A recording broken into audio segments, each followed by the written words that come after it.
It's 9 a.m. live from the Nasdaq market site in New York City. I'm Shauna Smith alongside Brad Smith, and this is Yahoo Finance Live. Here is the morning rundown. Now, it's been a tough week to be invested. Stocks are muted after a three-day sell-off. Investors facing the harsh reality that interest rates could stay higher for longer. Bond yields are not helping matters. The 10-year touching 4.5% for the first time since 2007. Pencils down, time's up. The UAW strike is set to escalate. President Shawn Fain expected to announce more members will join the walk-off at auto plants in the Midwest after automakers failed to negotiate a deal. And a merger to end our week, maybe. The long-contested Microsoft Activision Blizzard deal securing preliminary approval from a UK watchdog. Now, regulators have until October 18th to make a final decision, but it is looking good. Well, today's morning driver. The road ahead for automakers. The United Auto Workers Union is entering day 8 of its strike against Detroit's big 3 automakers, Ford, General Motors, and Stellantis. This week, we heard GM and Stellantis will be laying off workers. GM will lay off 2,000 UAW workers at Fairfax, and Stellantis will immediately lay off 68 workers at its Toledo machining plant. Now, the union plans to announce more plans to strike today if no serious progress is made. Now, a few things here to really consider. Number one is that we do have, as of right now, some very large kind of negotiations that the UAW has been looking for, and pay increases, cost of living adjustments as well. And so all of that considered, this is a broader employment situation story as well here. And, just thinking back to what we heard from one of the former Kansas City Fed presidents, S. George, yesterday, talking about how the UAW strike actually impacts that employment situation. We have a clip of that. Just want to roll that real short here.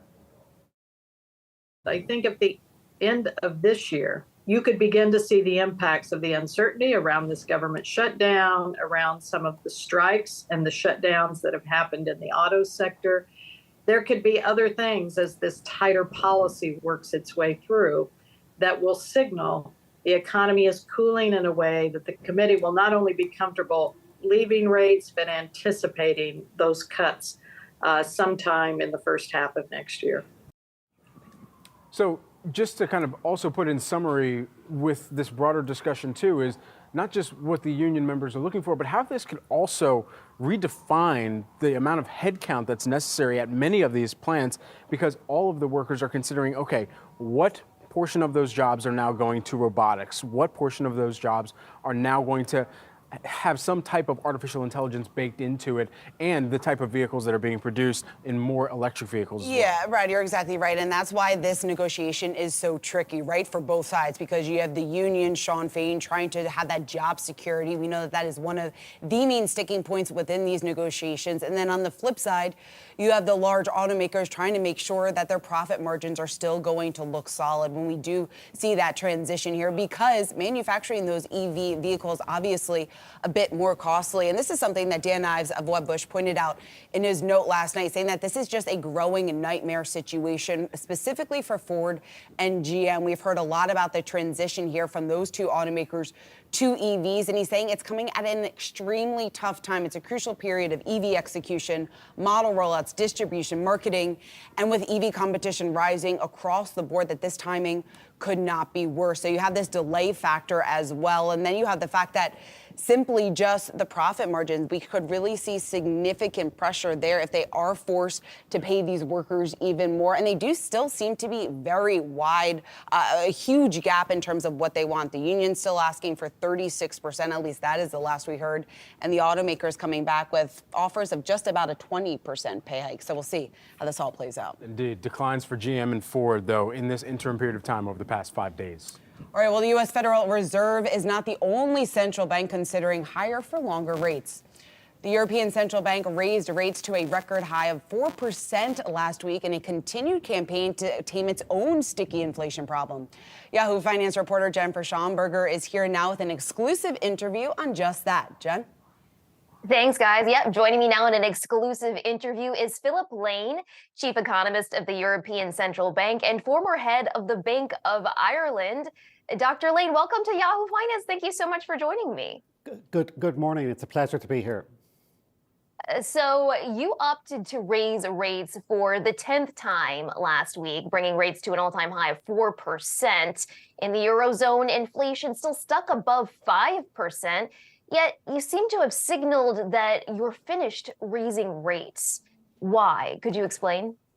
Well, I think the way to think about it is we think inflation will come down from low fives in August to low threes by the end of this year. So last autumn was really the peak of intense inflation pressure. We had a very strong gas price increases last year, which peaked in August 22. And essentially this autumn, there will be base effects where that 5% inflation rate comes down into the threes. So the 4% interest rate, if you like, is there to bring inflation from around 3% at the end of this year back to 2% in 25. That's the scale of the, if you like, the underlying inflation challenge. And this is why this rate of 4% we think is going to do quite a bit in bringing inflation all the way back to our 2% target.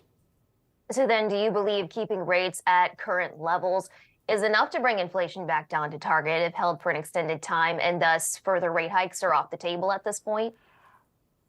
So I think we have a lot of evidence in the euro area that monetary policy is working. Credit is basically flat now. It's come down from strong credit growth to where lending to firms and households is pretty muted. The economy is growing at a very low rate. So all of the signals are there that monetary policy is working. There's more slack being built up in the economy. And this, we think, will make sure that over the next year or two, price increases and the underlying cost increases, such as wages, will remain fairly contained. But as you just said yourself in the way you phrase it, this is a point-in-time assessment from last week. I think the overriding message, which I think is global really from central banks, is high uncertainty. And so we're emphasizing that we do think this 4% rate will do a lot, but we're also, I think, loud and clear saying, number one, this rate has to be held for long enough to make sure inflation is firmly on its way back to 2%. So there's a lot of power in the messaging that this needs to be held for sufficiently long. And then second, we're totally open in adjusting our policy over the next year or two as we see the incoming data. So still very data dependent. We're sending a point in time conditional message in terms of what we saw last week and this decision. But of course, we meet every few weeks. What I said last night when I spoke here in New York is there's going to be a lot of data points really not just at the end of this year, but stretching well into next year that we need to see before we would have a high confidence that indeed inflation is firmly on its way back to our target. So then base case, it sounds like you are prepared to hold rates for an extended period, but if you need to, you would raise interest rates again? Well, I think this is totally straightforward. All central banks have to be in a situation these days where there's, it's not a good idea, it's not productive, it's unhelpful to kind of commit to a forward guidance where we say these rates are going to be held no matter what. But equally, I mean, I think that this message should not be overinterpreted. You would expect a central bank, if we saw the inflation assessment going off track, if we saw, I think the net signals from the incoming data saying that actually more is needed, of course we would do more. But that is purely a process issue. It's saying in response to kind of sufficient deterioration in the inflation dynamic, we would do more. And that's just reflective of the uncertainty we're living in these conditions. As you look to hold for an extended period, what ballpark does that look like to you? Is it at least through next year, given how you expect data to evolve? So I think it's important to really take a lock at the calendar. So I don't think it's a good idea to kind of give calendar guidance, such as you were trying to suggest there. But what I did say last night is that, for example, one of the big issues in the European case will be where wages come in 2024. And maybe a bit differently to here in the US, a lot of wage negotiations is episodic. A lot of wage settlements for 24 will only take place in January, February of 24. So in many countries, there's kind of institutional settings where there might be a once-a-year reset. And so we're not going to know about 2024 wages really well into 2024. And that's one of the key elements in the dynamic we need to see for inflation to come back. So that's not a complete kind of dimension. It's just one dimension, but it's a very important dimension in thinking about the calendar that we will be following in looking at the incoming data. I mean, another way of saying that is really this autumn we will learn a lot, but we're not going to learn everything. So it is going to be, I think, a topic that's going to be stretching well into the new year in terms of understanding the data we need to see in order to move further in the adjustment back towards, if you like, the target for inflation, which in turn at some point will unlock a kind of normalization of monetary policy. You've lowered your growth forecast significantly for this year and next. You now see growth of 1% or less. Some market watchers are concerned about the somewhat fragility of the Eurozone economy, especially if you were to hike rates again, though I know you're very data dependent. But how is the ECB looking at that right now? Are the risks to the downside? So let me characterize it as essentially this year, 2023, we only have 3 months to go at this point. We do see this year as being fairly muted, an economy that's not growing very much. And then we do have a pickup really from the start of next year. Because this year, I mean, the legacy of the pandemic, the legacy of the massive 2022 energy shock, the connected problems with the war and so on, is that there's a lot of reasons for this year for the economy to stagnate. But as incomes go up, and remember, basically from this point forward, we do think wages will grow more quickly than inflation. People's incomes are going to pick up, and this will help consumption. On the investment side, there's been a big adjustment for a year and a half now, say in construction. This already started happening in early 22. And as that adjustment concludes, we will start to see, I think, investment returning. Let me emphasize, is the overall environment remains, if you like, not fragile. The banking system is in good shape. Because of the pandemic, household balance sheets look in better shape than normal. Same for corporates. So the kind of toxic mix, if you like, you need in order to kind of trigger a deep recession is not present. So this monetary tightening, which we need to do to kill inflation, is in a context where we don't see the fragilities that happened 15 years ago. So it's very much a special situation where the monetary tightening can bring inflation back to target, which absolutely does slow down the economy. But this is slowing an economy which has momentum, has resilience, and we do expect to see a pickup next year and the year after, which will bring the European economy to grow. So we have unemployment, rising, but to a very limited extent. So it's a very unusual disinflation episode. Is Europe in a better position this fall and winter, given the ongoing war in Ukraine, when it comes to energy? That if energy prices were to spike, you are in a better position to handle that? Certainly, we have already seen global supply cuts from Saudi Arabia and Russia, Brent crude at $100 a barrel or so. But how are you looking at that and the possibility of that creeping into core inflation and causing inflation to remain elevated for longer? So this is why we did raise the inflation forecast for this year and next, because of that material change in the outlook for oil over the summer. What you just referred to is a very important factor we will be looking at, is will it broaden out? Will higher energy costs trigger a new round of price increases? across the services sector, across manufacturing. What I would say in relation to that is historically, there was a limited pass-through from energy to wider indicators. And the environment now is quite different to a year ago. So with these restrictive interest rates, with relatively contained demand conditions, a firm might wish to pass on high energy costs to their customers, but they're much more at risk this year of losing market share if they try to do so. So we do think, and this is, by the way, one of the reasons I cited last night for the move to 4% interest rates, is it will moderate any, if you like, possibility that an energy shock or food shock, we are concerned about food prices, the ability of that to amplify into core inflation is less at a higher interest rate. So interest rates now are much higher than a year ago. And so that kind of amplification effect, I think that risk is lower today than it was a year ago.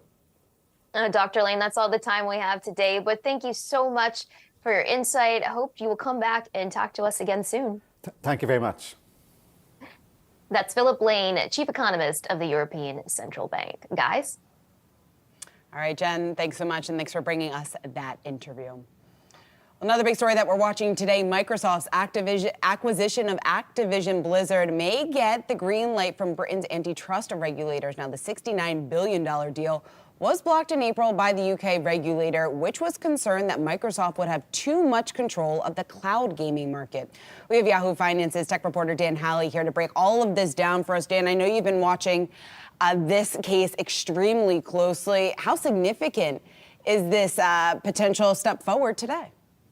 Yeah, this is a big move for Microsoft and Activision on their planned, Microsoft's planned purchase of the company. And so let me just go over what this means. Essentially, Microsoft agreed to sell the cloud gaming rights that it would get from Activision. So when it purchased Activision or purchases Activision, it would get access to its library of games that it would then be able to theoretically stream through its cloud gaming service, which is still, by the way, a beta service. But the CMA essentially said, this is not going to allow for the growth of cloud gaming in the UK. It could stifle competition, so we don't want Microsoft to be able to do that. So Microsoft said, okay, we'll purchase Activision Blizzard, but the streaming rights to those games that we would get, that's Call of Duty, Crash Bandicoot, the like, they will be sold off to Ubisoft, which is a French game maker, and then Ubisoft would be able to distribute those as they see fit, including back to Microsoft. So the CMA essentially said, okay, that works for us. There's just a few lingering concerns that we have that we want to tie up with you. And so it appears as though this is going to move forward in the UK. And we have a statement from Activision Blizzard basically saying the CMA's preliminary approval is great news for our future with Microsoft. We're pleased the CMA has responded positively to the solutions Microsoft has proposed, and we look forward to working with Microsoft toward completing the regulatory review process. And then from Microsoft Vice Chair and President Brad Smith, we are encouraged by this positive development in the CMA's review process. We presented solutions that we believe fully address the CMA's remaining concerns related to cloud game streaming, and we will continue to work toward earning approval to close prior to the October 18th deadline. Now, we still have the FTC lingering in the background here. They pulled back on their lawsuit against the company trying to stop this acquisition, but that doesn't mean that if it does close, Microsoft does end up buying Activision Blizzard, that the FTC can just go back and try to break it up after the merger. So this could be a bigger problem for them. And then, there's the question of would the FTC ask Microsoft to do the same thing that it's doing in the UK, in the US? And that's just going to be a hard no. Because the U.S. is one of the largest gaming markets in the world, and Microsoft wants to be able to take advantage of that. And I just want to point out for the cloud gaming aspect of this, it's still very early days in cloud gaming. We have Sony has their cloud gaming service, although it's not as robust as Microsoft's. They are going to start offering newer games. So they have their current PlayStation 5 console. You can't stream PlayStation 5 games right now, but they're adding that capability to their cloud service in the future. Microsoft is also competing with the likes of NVIDIA and other companies that are in this space, including Amazon. But Microsoft has the largest library at this point. They have the most capabilities. And so that's seemingly why the CMA was so concerned about the potential for Microsoft to really take over the space. Yeah, Activision CEO Bobby Kotick saying in a letter to his employees that the next step, to your point, Dan, is waiting for that third-party feedback here. After then, the CMA sounds like they'll have a final decision, and we'll see this finally come to fruition. And perhaps more broadly, we'll see what this means for gamers too, and the reality of implementation as well. Also, shifting to another tech giant today, Dan, while we've got you, Apple is officially selling its new products in stores today. Not just any product, of course, the product that produces the lion's share of its revenue. What do we know about this right now? Yeah, so we have the new iPhone 15 and 15 Pro coming out today, as well as the Apple Watch Series 9 and a new pair of AirPods Pro. I've been able to use all of them, and so far I like them a lot if you're a person who doesn't have last year's models. So for the Apple Watch, that means if you have a Series 8 or Series 7, you really don't need to upgrade to the Series 9. For the iPhone 15 and 15 Pro, if you have an iPhone 14 or an iPhone 14 Pro or an iPhone 13 or 13 Pro, then you can pretty much hold off. There's a lot of good upgrades to the iPhones, but I think that for most people, they're not significant enough to want to go out and make those big purchases, especially with the new starting price for the iPhone Pro Max at $1,199. That's a $1,200 smartphone at its starting price. There are big changes, though, to those phones. The 15 line gets some of the Pro features from the 14 Pro last year. So that includes that dynamic island at the top of the screen that gives you up-to-date information for things like your Uber, your sports scores, what you're listening to, as well as the chip from last year's Pro models. That's the A16, and a new camera setup. And then on the Pro side for the 15, new cameras, new processor, all about being pro and really attracting high-end users. Well, as long as it's got a new, fresh, uncracked screen, Dan, that's good enough for me. Dan Halley, Yahoo Finance reporter. Thanks so much, Dan, for breaking that down. We'll be watching to see what the reception is like. Everyone, we've got all your markets action ahead, live from the Nasdaq market site. Stay tuned. You're watching Yahoo Finance.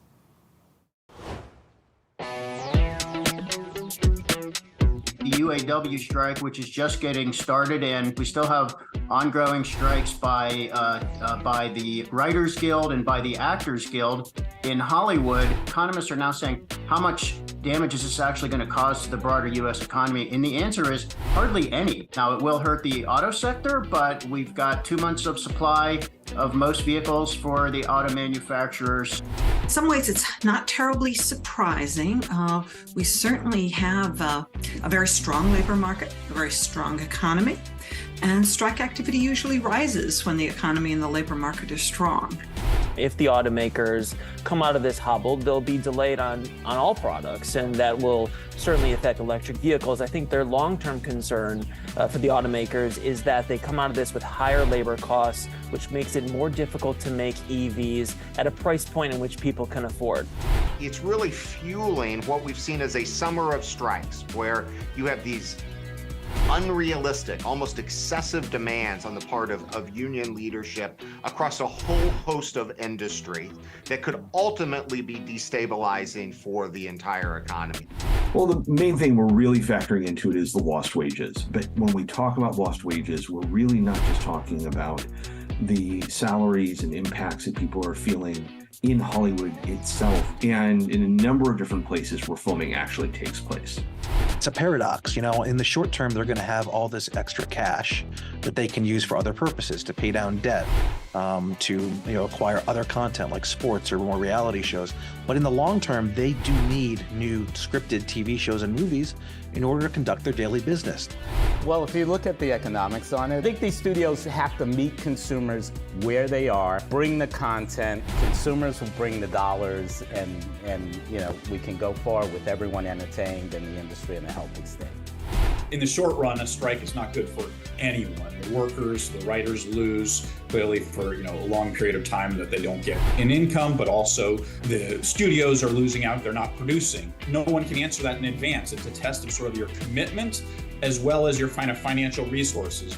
You do have a tight labor market, so unemployment rates are lowest they've been in decades. You also had a history of high inflation, so everybody is looking at the bargaining table as a way to make up for all of the costs and the increased cost of living. Currently, we have a more union-friendly president, and that means the labor law tends to be a little bit more friendly towards a NLRB. All of those factors come into play.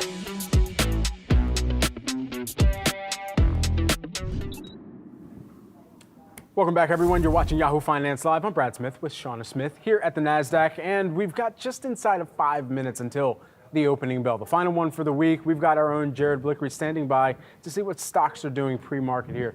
Jared, you've got not just a little bit of green. You've got the global heat map pulled up here. The global heat map. Actually, you see more red than green over on this side. China is bumping, though. Maybe there's time for that or in the next hour. But just look, Nasdaq up 0.5%. But if I pull up the 5-day price action for the Nasdaq futures, down 3%. And the Dow, which is only bouncing back about 0.6%, about 20 points is that? Well, that's still down about 1.5%. Now, a lot of this has to do with the huge movement we saw in the bond market. I'm going to talk about that in a minute. First, I just wanted to show you the Nasdaq 100 heat map that we have here.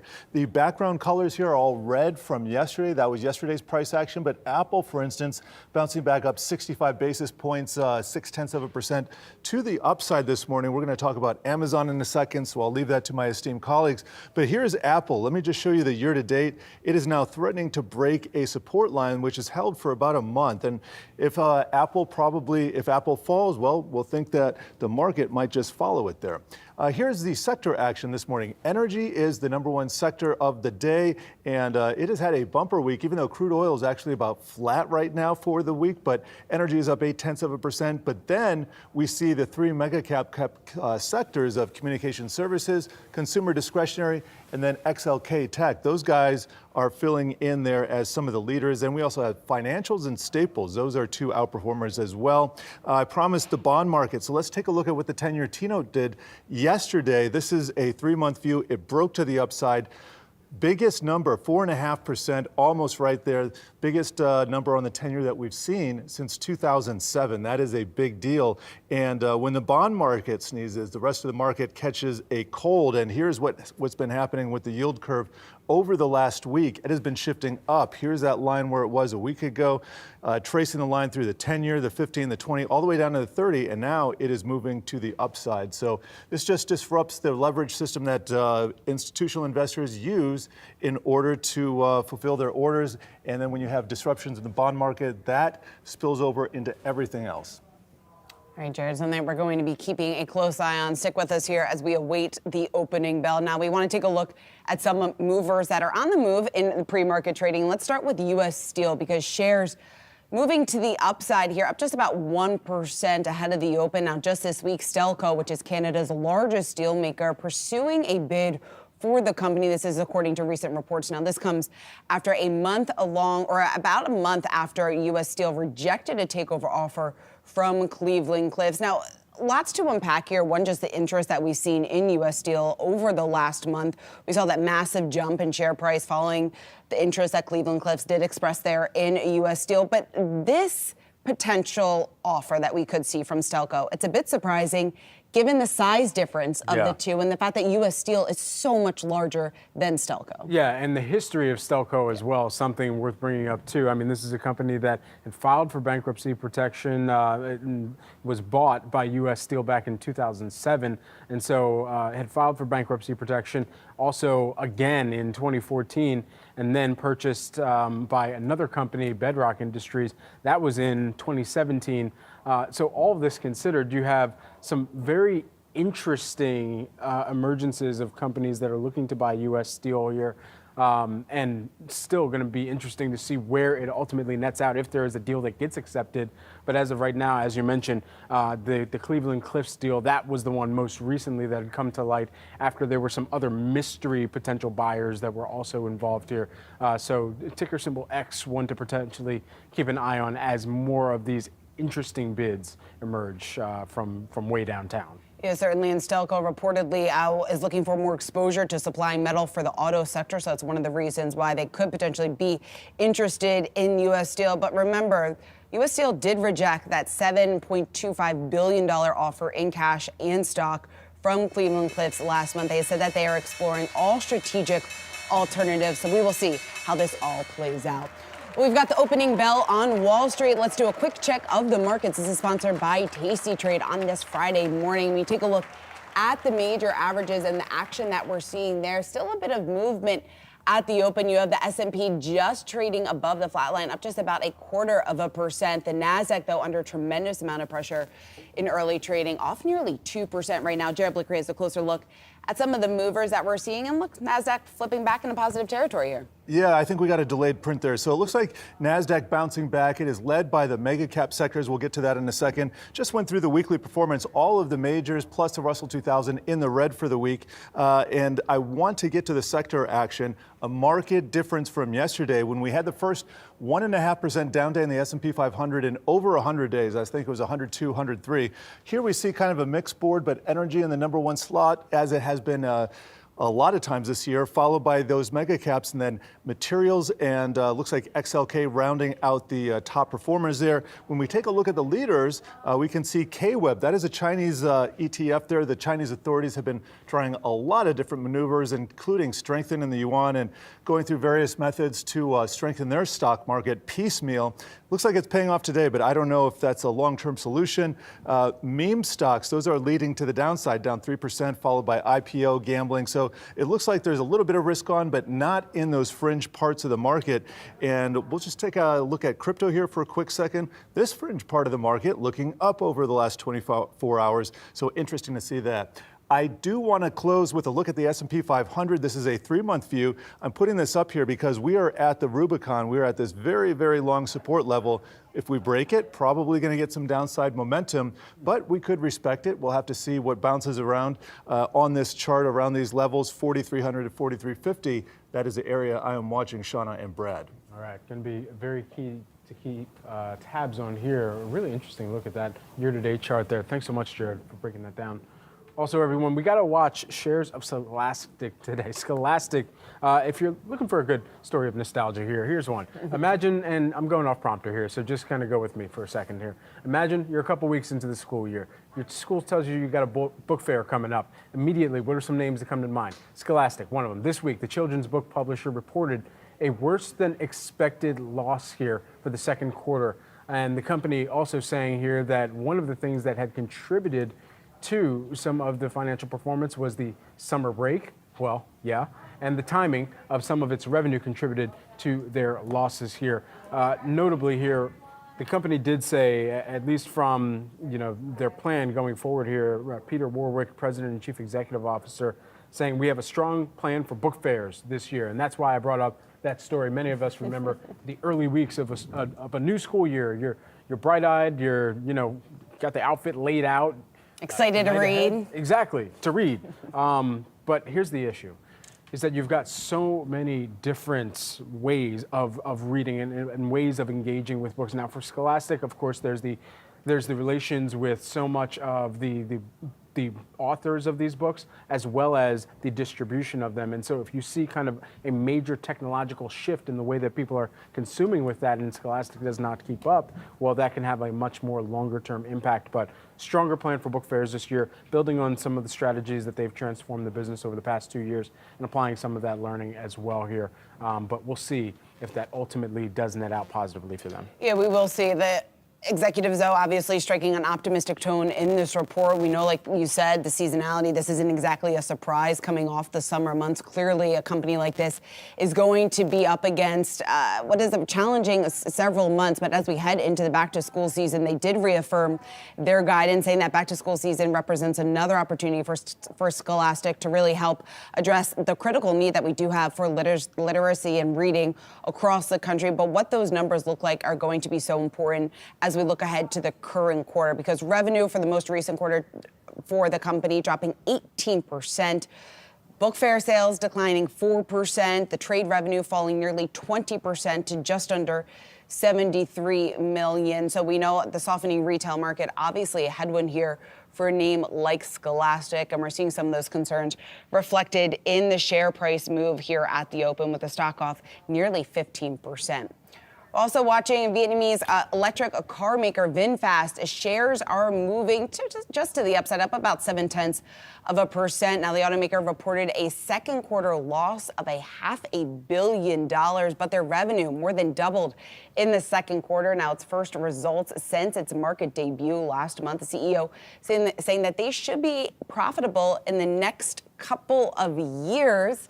Not really giving us more specific of a timeline than that, but still saying that they do obviously are putting a lot of emphasis on that and do see VinFast being able to get to profitability within the next couple of years, something that obviously the street is always looking for some progress on. But This is just an incredible company to look at the share price move, the volatility that we have seen ever since they did go public just over a month ago. Now, that incredible volatility, shares were at a high of over $90 a share back in August. And when you take a look at where we are today, obviously a far cry from that at just over $15 a share. Now, a very small amount of this company is floated, shares are floated there. So that's why we're seeing that increase of volatility. But they've got a long way to go. Yes. They have produced impressive numbers when you're comparing it to where it was a year ago, but still only delivering just over 9,000 vehicles, I believe, for the quarter. So they're producing just over 9,000, delivering just over 9,000 vehicles for the quarter. So they've got a ways to go. Yeah, and the e-scooter deliveries. And why do I bring up the e-scooter deliveries? Well, yeah, it's probably because of all of the delivery orders that we're placing on a day in, day out basis. Why that's important? Well, VinFast had actually seen that decline year over year. Second quarter of last year, they had about 15,000 deliveries of their e-scooters. This year, 10,000. So you can do the back of the notebook math there. But at the end of the day, decline in e-scooters, the sequential increase from the first quarter, 4% there, but the decline year over year here. And then EV deliveries, as you were mentioning, increased approximately 436% from the first quarter of 2023. No doubt an area that they would want to lean into a little bit more here, perhaps be able to generate and securitize more margins there as well. But as of right now, you're still looking at a business that has a loss on its gross margins in this most recent quarter of about 34%. So really trying to securitize where it can see those margins come in from. But that is some sequential improvement both year over year and quarter over quarter as well, compared to the 193% gross margin loss that they had seen in Q1 of 2023. We've also got to talk about Amazon this morning, AMZN. It's rising this morning. It's up on news that the tech giant is adding advertisements, those ads coming into its Prime Video streaming platform. This is going to come next year. This joins rivals Netflix and Disney Plus. The ad-supported tier will be included in the $139 annual Prime membership subscription, while ad-free will be an additional $2.99 a month. So if you don't want to see the ads outside of live content, then just pay $3 more, I guess.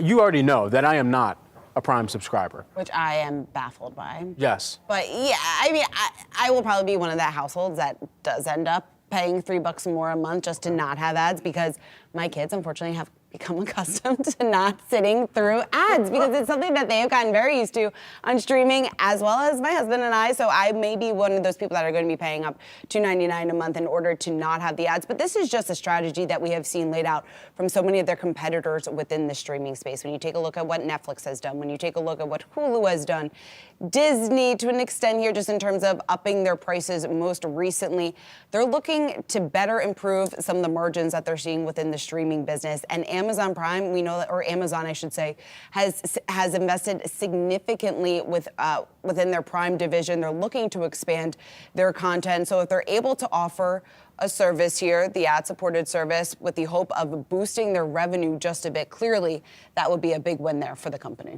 Today I learned, that you can actually get Prime Video by itself as a standalone, but then we determined it doesn't make sense. It doesn't make sense. It's not the best. I give it maybe a year, less than a year, until you give in. It's life-changing. Until I give in? Until you give in and get Prime. Not so much for the videos. And also, just to make this clear for everyone, I'm not so confused by it because of the streaming service here. Sure, sure. More so because it's just so Because of the convenience, yeah. in life. Everything. I mean, you get delivered later that day, the next day, 2 days max. There's a bodega across the street from me. All right, works for now, but I'm willing to bet that you're gonna give in at some point. All right, we gotta leave that conversation there, but keep right here on Yahoo Finance. We're live from the Nasdaq market site in Times Square. We'll be right back.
Welcome back, everyone. We are live from the Nasdaq market site. You're watching Yahoo Finance Live with Brad Smith and Shauna Smith. The tech-heavy Nasdaq has had quite the year. The AI-fueled market euphoria pushing the index up 26% year to date. But September's slowdown has certainly caught up to all three major indexes, the Dow, Nasdaq, and the S&P 500, feeling some pressure this week after Fed Chair Jay Powell made it clear the central bank is almost done raising interest rates, but next year could see fewer cuts than previously expected. It seems higher for longer is the name of the game. So what does this mean for markets by year end? Let's bring in David Mazza, Roundhill Investments Chief Strategy Officer, to weigh in on this. So let's just start there. From your perspective, what does higher for longer look like in practice for one's portfolio? Yeah, no, it's great to see you again. It's a really interesting market, and it's becoming a tricky one to navigate because we've seen tremendous gains, many of them unexpected. So for those who've been in the markets, they're likely now questioning how much longer can those gains continue. Those who haven't been may be feeling some FOMO, but to your point, we just heard this week that we are going to likely be in an environment of higher for longer rates. But the dichotomy again, which is making it tricky, is that the bond market, particularly the 2-year yield, is telling us something very different.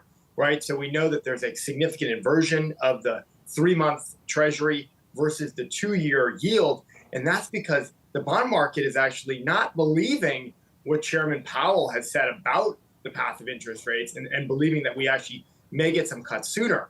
So what's interesting, though, is I think investors need to take a step back, though, and start looking for potentially new opportunities outside of either the Magnificent Seven or other areas that have fueled this market rally for most of the year. And that's really been the tech space. David, what are some of those opportunities? Yeah, no, one area in particular, and this is an area that has being out of favor structurally, is the energy space. We know some investors have shunned that due to its carbon intensity, impact from a climate perspective, focus on the environment. But actually, we know the path toward renewable energy, even if that is the right place to go, is going to take some time. So energy is an area I like. We've seen oil prices on the rise most recently. Actually, we're expecting to potentially see higher than expected inflation in the back half of the year because of that. We know that the Federal Reserve and central banks around the globe have been on a path toward fighting inflation. So we like energy, but not all areas. And one area in particular, which some investors may not be familiar with, is actually the LNG space. So these are stocks involved with liquefied natural gas. They have elements of energy companies, but some of them actually have elements of utilities companies because they're actually act as some sort of toll roads in some way, taking that natural gas, actually cooling it down to be able to be transported in specialized ships and then shipped around the globe. So in energy as a whole is an interesting area, and particularly the LNG side of it. I mean, it's interesting as well, coming off of a year where energy was the biggest outperformer. So do you believe that, given the outperformance that we had seen even recently, you were mentioning in your notes, the Algerian LNG index yielding 4.2%, outpacing some major averages and the broader energy market. Are we due to see another, by year end, major year for energy? Yeah, so you're absolutely right. So we sort of seen a reversal and then another reversal, right? So last year, tech really saw that element of sort of this rolling recession hit the space, significant number of layoffs, companies pulling back on spending. Of course, this is now the year of efficiency at companies like Meta. And then energy was put to the wayside because of the excitement around AI. And that's an area, to be clear, that we continue to see long-term opportunities in. But in this shorter term space, I do think, particularly with higher rates, investors are going to need to be more selective in sort of toward the back half of the year of where the opportunities are. And one of those is areas that are more value oriented, that are paying you likely a higher dividend yield, a higher dividend income. LNG companies are a prime example of that, right? They're yielding over 4% in today's market. That's certainly, if you wanted to stay in the treasury space, you could get more than that now on the short end, but you don't have the benefit, of course, capital appreciation. So for stock investors, I actually think probably taking perhaps a more value-oriented tilt into their portfolios toward year end may be beneficial for them, because we are at the cusp potentially, and this week's market performance is emblematic of that, of a bit of a rotation out of the high flyers, out of tech, and the rally not necessarily broadening out at all as we saw earlier in the year, but actually moving toward energy, moving toward other sectors of that, which may be better prepared for a higher interest rate environment than certain tech companies.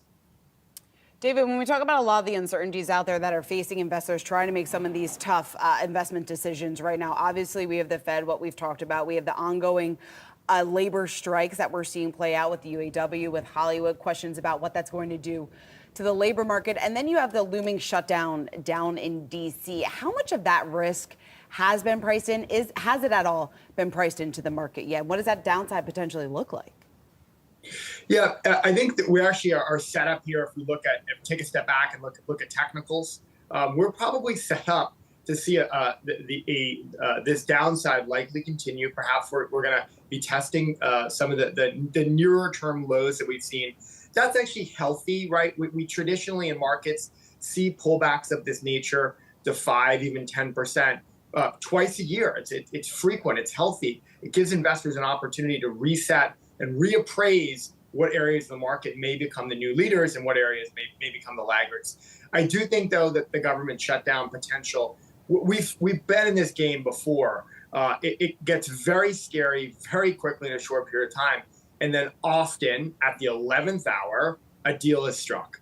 This time, to be clear, though, feels a bit different. We know that there's infighting among the House Republicans. Ultimately, there may be some concessions to get that done, but I do think investors probably need to be prepared for that. It's not a catastrophic event, but to your point, in the context of a slowing economy, one where inflation remains high and one where many Americans and many consumers are starting to feel the pinch, I really think the news we heard out of Darden restaurants was very interesting. What we saw is that their fine dining segment, which is mostly Capital Grille, saw same store sales down over 8%, but same restaurant sales, but segments like the Olive Garden and Longhorn Steakhouse were up about 5 or 6%. So what we're seeing is consumers begin to trade down, even higher end consumers. They're not fully hunkering down, saying we're not spending, we're not making purchases, but they're changing where they're spending. This is a theme that I think continues to play out. We know consumer discretionary has been an area that has struggled because of that. But I do think that's a bit underappreciated. It's one of the reasons why I think the broader market may take a further leg back here, but that does open up opportunities for other areas, like areas that people like LNG, where there hasn't been a lot of focus going forward, because we are most definitely seeing a bit of a shift in the economy underfoot. David, I mean, I just prefer cooking the steak myself, quite honestly. It's more fun. We got good butchers in New York. I gotta make sure that I'm a patron for the local businesses as well. David Mazza, we'll have that conversation perhaps offline somewhere else, but no doubt, great points raised. Pleasure to speak with you as always, David. Good to see you. Thank you. Thanks. Well, all your markets action ahead, live from the Nasdaq market site. Stay tuned. You're watching Yahoo Finance. You have tons of great economic analysis, markets analysis as well, but you're also training for the New York Marathon. What is your number one tip for all the runners out there that are perhaps trying to get their miles in and see you when they're running throughout the 5 boroughs here in New York later? Yeah. Well, first of all, you have to be really determined to do it. Do not give up, because as much as it can be very painful and exhausting, when you get through that, you feel great. So just keep going. And keep training with consistency. You can't slack off, so to speak. You got to do it every other day, I would say, or every 2 days, and really put in the work. You'll make it.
live from the Nasdaq market site here in Times Square. Well, earlier this week, the Biden administration announced that it is granting temporary legal status to hundreds of thousands of Venezuelan migrants.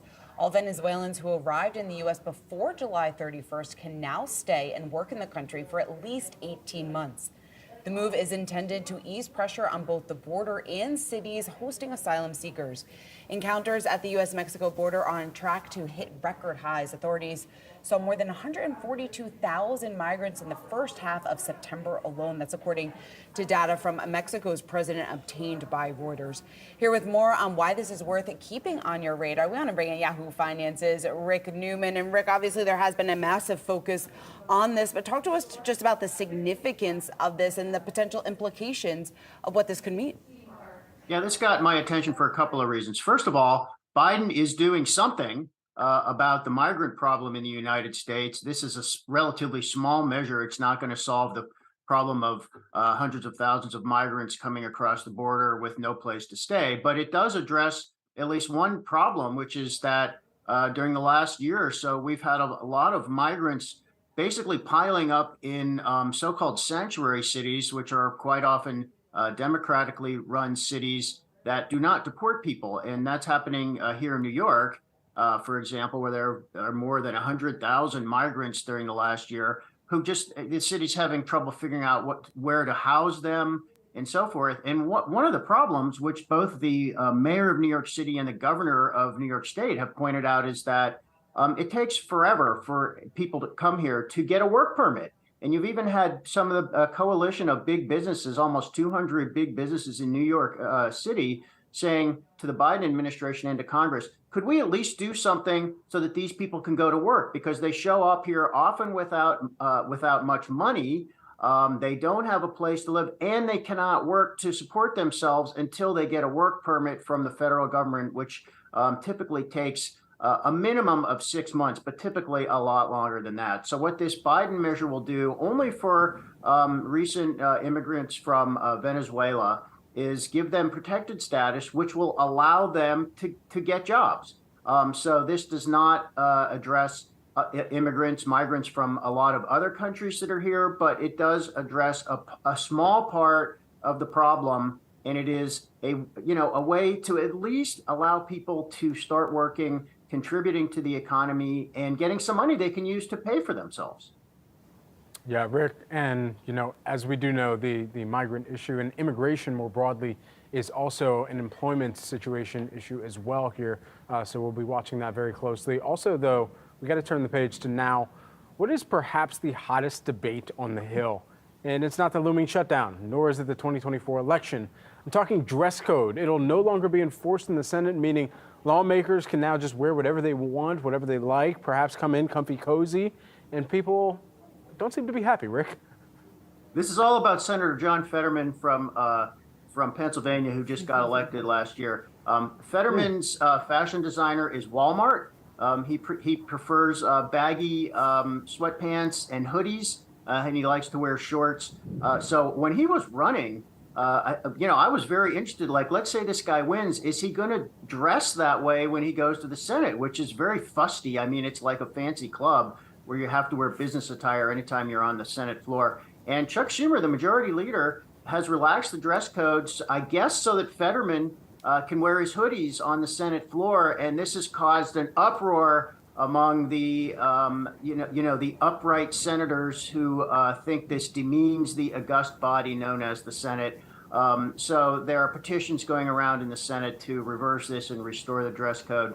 I would love to know what Americans think about this, because the big disconnect here is that the senators think the Senate is, they call it the most important deliberative body in the world. They think it's this super important thing, and it is important, but half the time it looks like a clown show. I mean, we all know that the Senate is where sensible laws go to die because of the filibuster, and the Senate is famously broken. So to me, if you've got slobs dressing however they want to in the Senate, like they just got up on a lazy Sunday morning, to me that kind of reflects the vibe I get out of the Senate, but a lot of senators don't see it that way, I guess. I'm interested in what ordinary people think. Do you care what they wear in the Senate?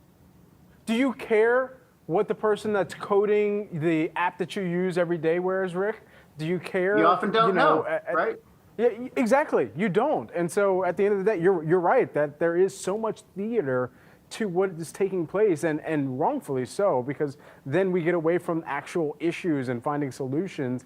But then on the other side of this, I think, if you're Brooks Brothers, you'd be perhaps the most scared about a move like this, because now you're looking at a reality of, all right, well, maybe people wear more athleisure. Lululemon ticker, maybe we keep an eye on that. Well, guess what? Brooks Brothers went bankrupt and isn't even around anymore. So I think that tells us where business attire is headed. But I think there's a happy medium, right? Maybe you don't have to be in a full suit, but also wearing a cutoff t-shirt, sweatshirt on the floor of the Senate. I could see why some people do have issues with that. So maybe we should relax it, but just not all the way. You wear your jacket, a decent shirt, but you're allowed to wear shorts because maybe the camera doesn't notice. And maybe it's hot. Did they put AC in there yet? Convinced of. That could be something I could get on board with. The cutoff sweatshirt, though, I still have some issues with that. All right, Rick, we're going to let you go. Rick, thanks so much for hopping on here. Have a good weekend. Bye, guys. All right, we've got all your market action ahead live from the Nasdaq market site. Stay tuned. You're watching Yahoo Finance.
UAW strike, which is just getting started, and we still have ongoing strikes by the Writers Guild and by the Actors Guild in Hollywood. Economists are now saying, how much damage is this actually going to cause to the broader U.S. economy? And the answer is hardly any. Now, it will hurt the auto sector, but we've got 2 months of supply of most vehicles for the auto manufacturers. In some ways, it's not terribly surprising.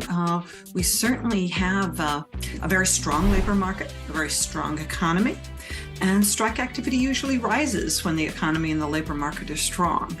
If the automakers come out of this hobbled, they'll be delayed on all products, and that will certainly affect electric vehicles. I think their long-term concern for the automakers is that they come out of this with higher labor costs, which makes it more difficult to make EVs at a price point in which people can afford. It's really fueling what we've seen as a summer of strikes, where you have these unrealistic, almost excessive demands on the part of union leadership across a whole host of industry that could ultimately be destabilizing for the entire economy. Well, the main thing we're really factoring into it is the lost wages. But when we talk about lost wages, we're really not just talking about the salaries and impacts that people are feeling in Hollywood itself and in a number of different places where filming actually takes place. It's a paradox, in the short term, they're going to have all this extra cash that they can use for other purposes, to pay down debt, to acquire other content like sports or more reality shows. But in the long term, they do need new scripted TV shows and movies in order to conduct their daily business. Well, if you look at the economics on it, I think these studios have to meet consumers where they are, bring the content, consumers will bring the dollars, and we can go forward with everyone entertained and the industry in a healthy state. In the short run, a strike is not good for anyone. The workers, the writers lose clearly for a long period of time that they don't get an income, but also the studios are losing out. They're not producing. No one can answer that in advance. It's a test of sort of your commitment as well as your kind of financial resources. You do have a tight labor market, so unemployment rates are lowest they've been in decades. You also had a history of high inflation, so everybody is looking at the bargaining table as a way to make up for all of the costs and the increased cost of living. Currently, we have a more union-friendly president, and that means the labor law tends to be a little bit more friendly towards the NLRB. All of those factors come into play.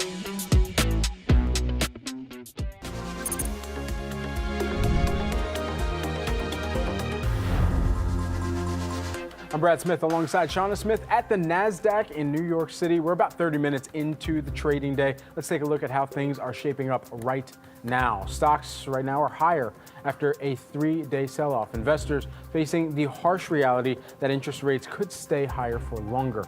Bond yields also are not helping the matters here. The 10-year touching 4.5% for the first time since 2007.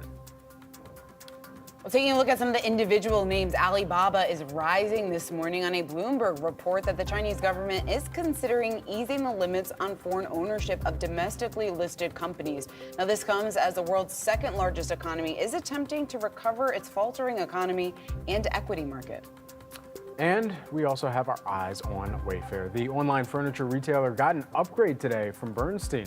The analysts boosting the company to market perform from underperform and raising its price target to $65 from $60, citing improving revenue growth and margins. And we're watching Snap moving higher today on news that the social media app now has over 5 million members on its Snapchat Plus subscription plan. For about $4 a month, users get early access to new features like an AI-generated selfie maker. Now, at that price, with 5 million users, this feature could generate about $240 million a year for Snap. I don't know whether or not, though, it's worth it. Yeah, well, I mean, for the filter, right? I guess so. Yeah. But still.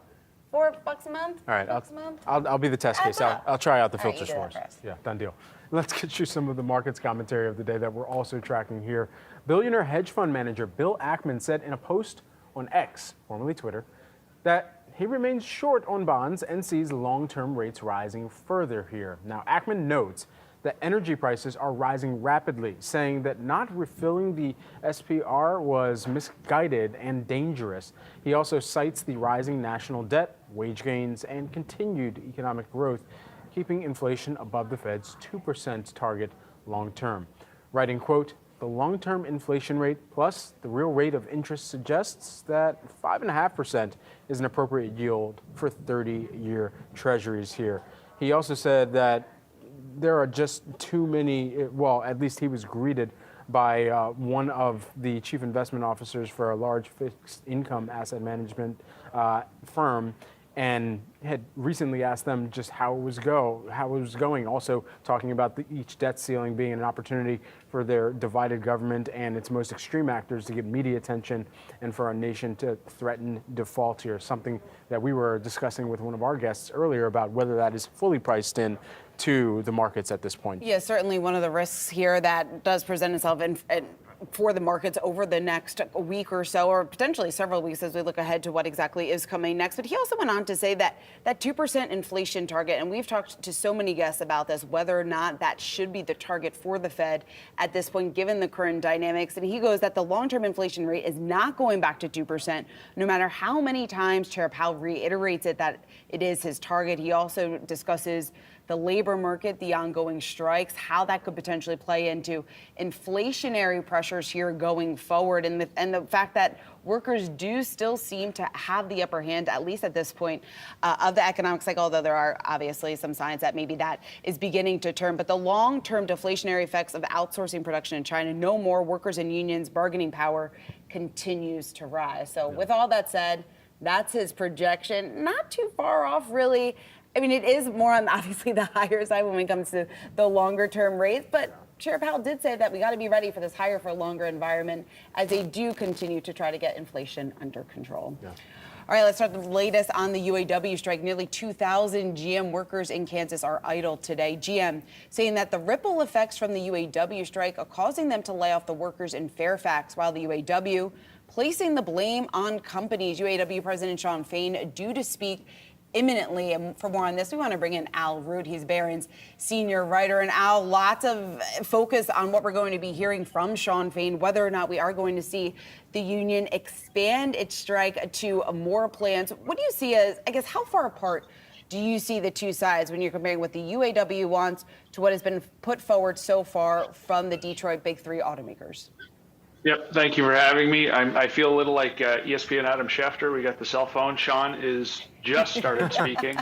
So listen, what do I expect? I expect them to go out 3 plants. You didn't necessarily ask that, but so I would expect an expansion. What do they want?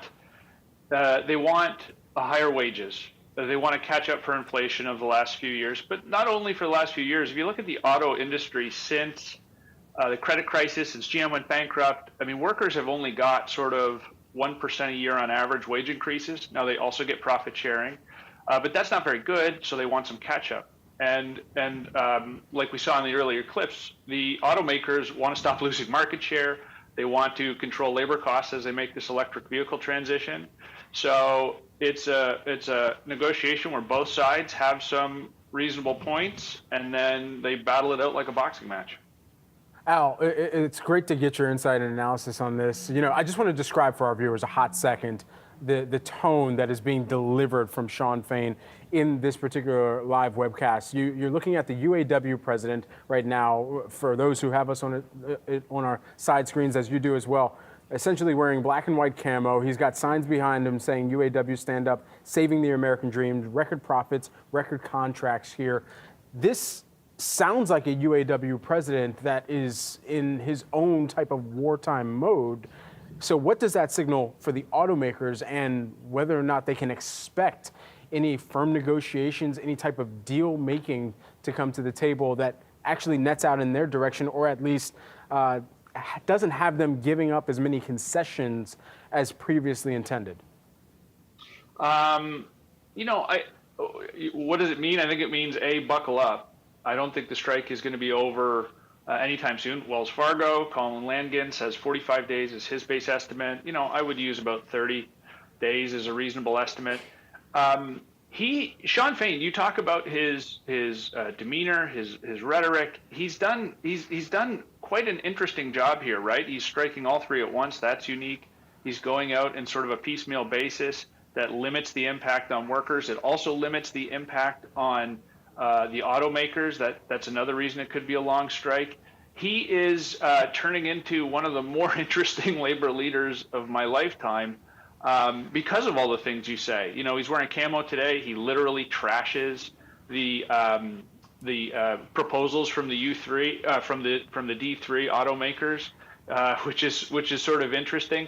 So I think he has people on the other side of the table frustrated and flummoxed. He's an interesting guy, but I think in general that whole wartime demeanor signals we're not done yet. Do you see one side coming out on top, or is this almost a lose-lose situation for both sides? If Shawn Fain doesn't get what he wants, he doesn't get the support that maybe the union is hoping to see from the terms of an agreement that could be negotiated with one of the big 3 automakers. And then on the flip side, the automakers potentially being forced to pay more than they want in wages or some of the other benefits that the union's pressing for. You know, if you, it's a great question. It's the $64,000 question. So we all know labor costs are going up. Now, UAW, about 140, 150,000 workers in the U.S. Work at the big 3. Total compensation bill is about $20 billion a year. That includes healthcare and pensions.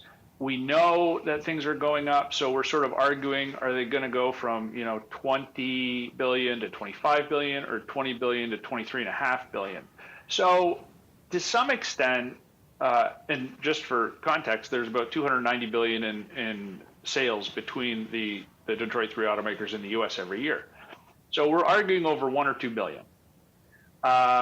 So it doesn't have to be existential, right? So it's one of these situations where, if you don't want to get into the situation of fighting the last war, right? Like in a Panglossian world, they should be talking about how to take share, talking about how to grow membership. Maybe the UAW should be talking about how to unionize battery plants in this new EV world. But whether or not the union will be collaborative or whether or not the big three will be concessionary is difficult to say. That was the reasonable view. On the other side of that, I think no matter what happens, sort of both sides will declare victory. Almost any contract will be a record contract. So the UAW will always have that in their back pocket, but that's sort of the cynical view. What I think will end up happening is wages will go up, maybe faster than they did at, say, UPS with the Teamsters. We will all declare victory, and then we'll get back to the business of building cars. Al, thanks so much for joining us here. We're going to let you go so you can listen in, and no doubt I have an idea of some of the stories that are going to be top of your radar in the near future here. Great to hear from you. Al Root, Barron's senior writer. Thanks so much. Thanks, guys. Absolutely. Just as we were describing the live stream that we've both got on our laptops here and are monitoring in the control room as well, just want to give our viewers a sense of some of what is being said by Shawn Fain, the UAW president. And it sounds like, at least this is continuing to go on, there's a little bit of a presentation element that they're also presenting and going through right now, talking about things like job security. Some of the quotes, though, nothing can keep the union down.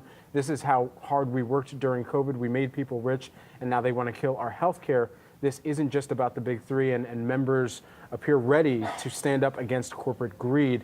And Shawn Fain also saying that reinforcements are coming. Now, where those reinforcements come from, yet to be seen. However, if there is any inclination to draw upon what has already been said by some other unions, you heard the Teamsters saying that they are not going to cross picket lines if there is not a deal. So that can no doubt impact some of the operations as well in this near-term period of time as well. The going on strike is something that we take lightly. Also, another quote coming out of Shawn Fain's press conference. Yes. Well, not press conference, just presser right now, where we've mentioned the signage in the background, his camo, his short sleeve camo attire and everything, and kind of the seriousness about how he's pushing for some of these major changes for the members that they represent. Yeah, and Brad, he's really framing this as what he views as a victory here going forward for unions. We talk about one of the sticking points within this negotiation is job security. He's saying that they are winning additional job security for their members, that they are moving forward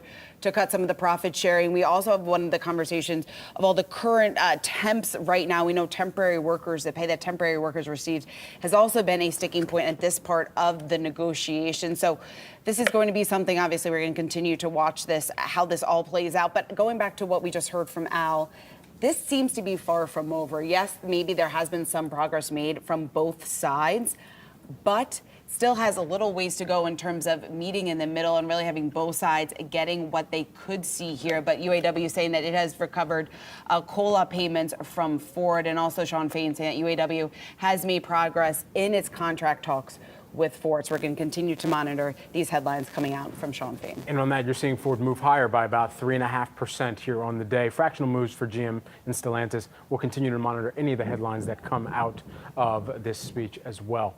Also, if the UAW strike becomes prolonged, the effects could span out to industries outside of autos. Joining us now with the impact we could see on rail, we've got Jason Seidel, who is the Cowen Senior Research Analyst. So just kind of broad strokes, set the table for us here. What are some of those impacts that you're anticipating based on any correlations that we could see overflow from the UAW strike right now? Yeah, well, thanks for having me. So it's been a very tough year for the railroads. Volumes have not been what everyone has hoped for. We're down about 4.5% on the year. And ironically, autos have been one of the few bright spots. We have double-digit growth in automotive traffic for the railroads in 2023.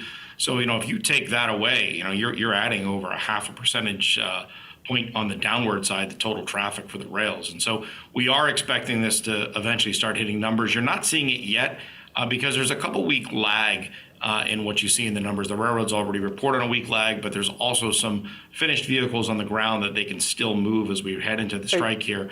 But a prolonged strike, you're going to really get an impact for the railroads. And that's coming with a backdrop of just everything else sort of putting pressure on them. Yeah, certainly. And Jason, as we're speaking right now, we're just getting the headline crossing that today at noon, all GM, all parts distribution facilities here in terms for GM and Stellantis are being called to strike. When you take a look at where some of these locations will be, the strike for GM parts plants in Michigan, 2 locations there. Strike of all U.S. Stellantis part plants. That is according to sources here in terms of what we are seeing crossing Bloomberg right now. And Fain saying that GM Stellantis still needs some, quote, serious pushing. Now, they are continuing their strike against Ford, but they are not going to be expanding their strike with Ford. So, Jason, as we talk about some of the ripple effects and what you were just saying in terms of the lag effects that we could see for the rails, the longer that this goes on, how big of an impact could we see if this is a strike that lasts? We're talking 30 days, potentially 45 days, which is what we just heard from our last guest. Yeah, we've already taken some of our numbers down yesterday to account for sort of the slower than expected traffic that we've seen and maybe some minor impacts, from the strike that we're seeing. Remember, total automotive exposure for the railroads is somewhere between 4 and 5%, depending upon the carrier. So it's not really large, but it's going to impact them, like I said, because you're already in an environment where the railroads have their own labor costs are going higher. Remember, when the railroad workers were about to strike, they got ordered back to work by Congress, but that was the most expensive rail labor contract in history, and the railroads have been around for a while. So you have that flowing through on the cost side. Additionally, on the cost side, you've had some weather impacts here in the near term, and additionally on the cost side, you're seeing fuel rise up.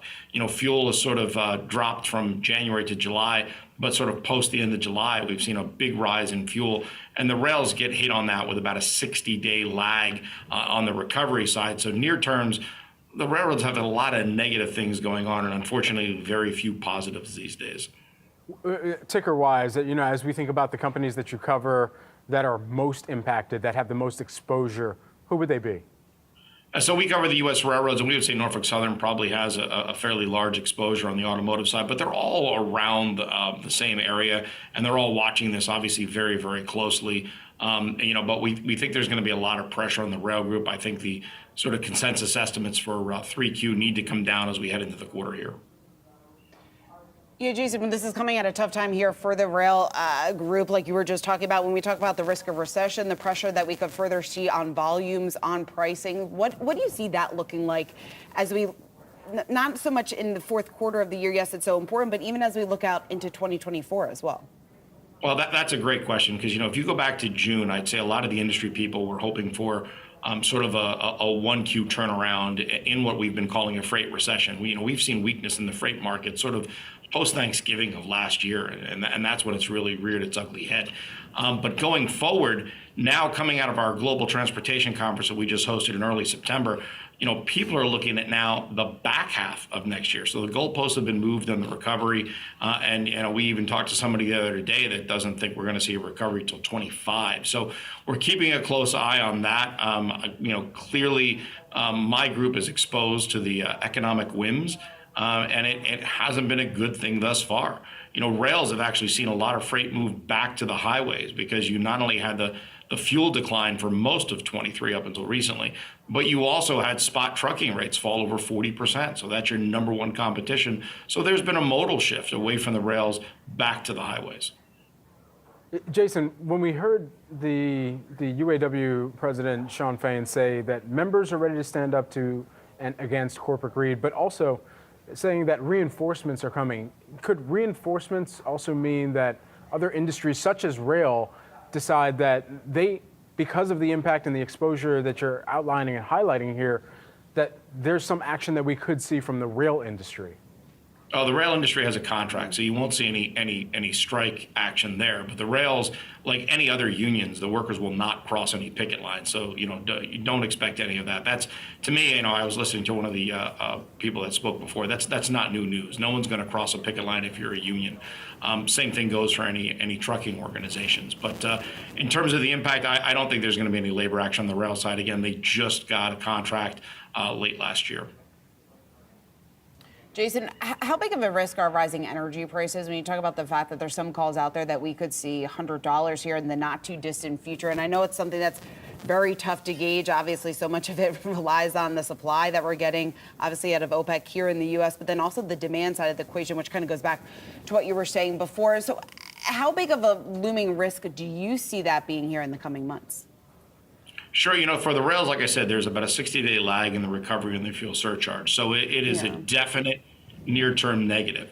But over the long run, I mean, if you took the rails and asked them in private, what do you look for? They would look for the highest energy prices without negatively impacting the economy, because the rails are about 3 to 4 times more fuel efficient than a truck move, depending upon the lane and the length of haul. So the railroads, I think, over time want fuel prices higher because it makes their product look a lot cheaper. And then when you start thinking about some of the ESG considerations and everything else, the rails also look a little bit better. All right, Jason Seidel, always great to get your perspective. Cowen is Senior Research Analyst. Thanks for joining us here. Have a good weekend. You too. We'll keep right here on Yahoo Finance Live. Of course, we're watching the latest here about the UAW strike. We're going to have more headlines when we come back. We're live from the Nasdaq market site in Times Square.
We're live from the Nasdaq in New York City. Let's do a quick check of the markets about an hour into the trading day. And we're still looking at gains at least for this morning. This market check sponsored by Tasty Trade. You're looking at the Dow just above the flat line, up about 0.1%. The Nasdaq, the leader of today's trading action so far this morning, up about 0.5%. For the week, though, we are still looking at losses. We want to get over to Jared Blickry here for the latest on the UAW strike and some of the headlines that we're learning there.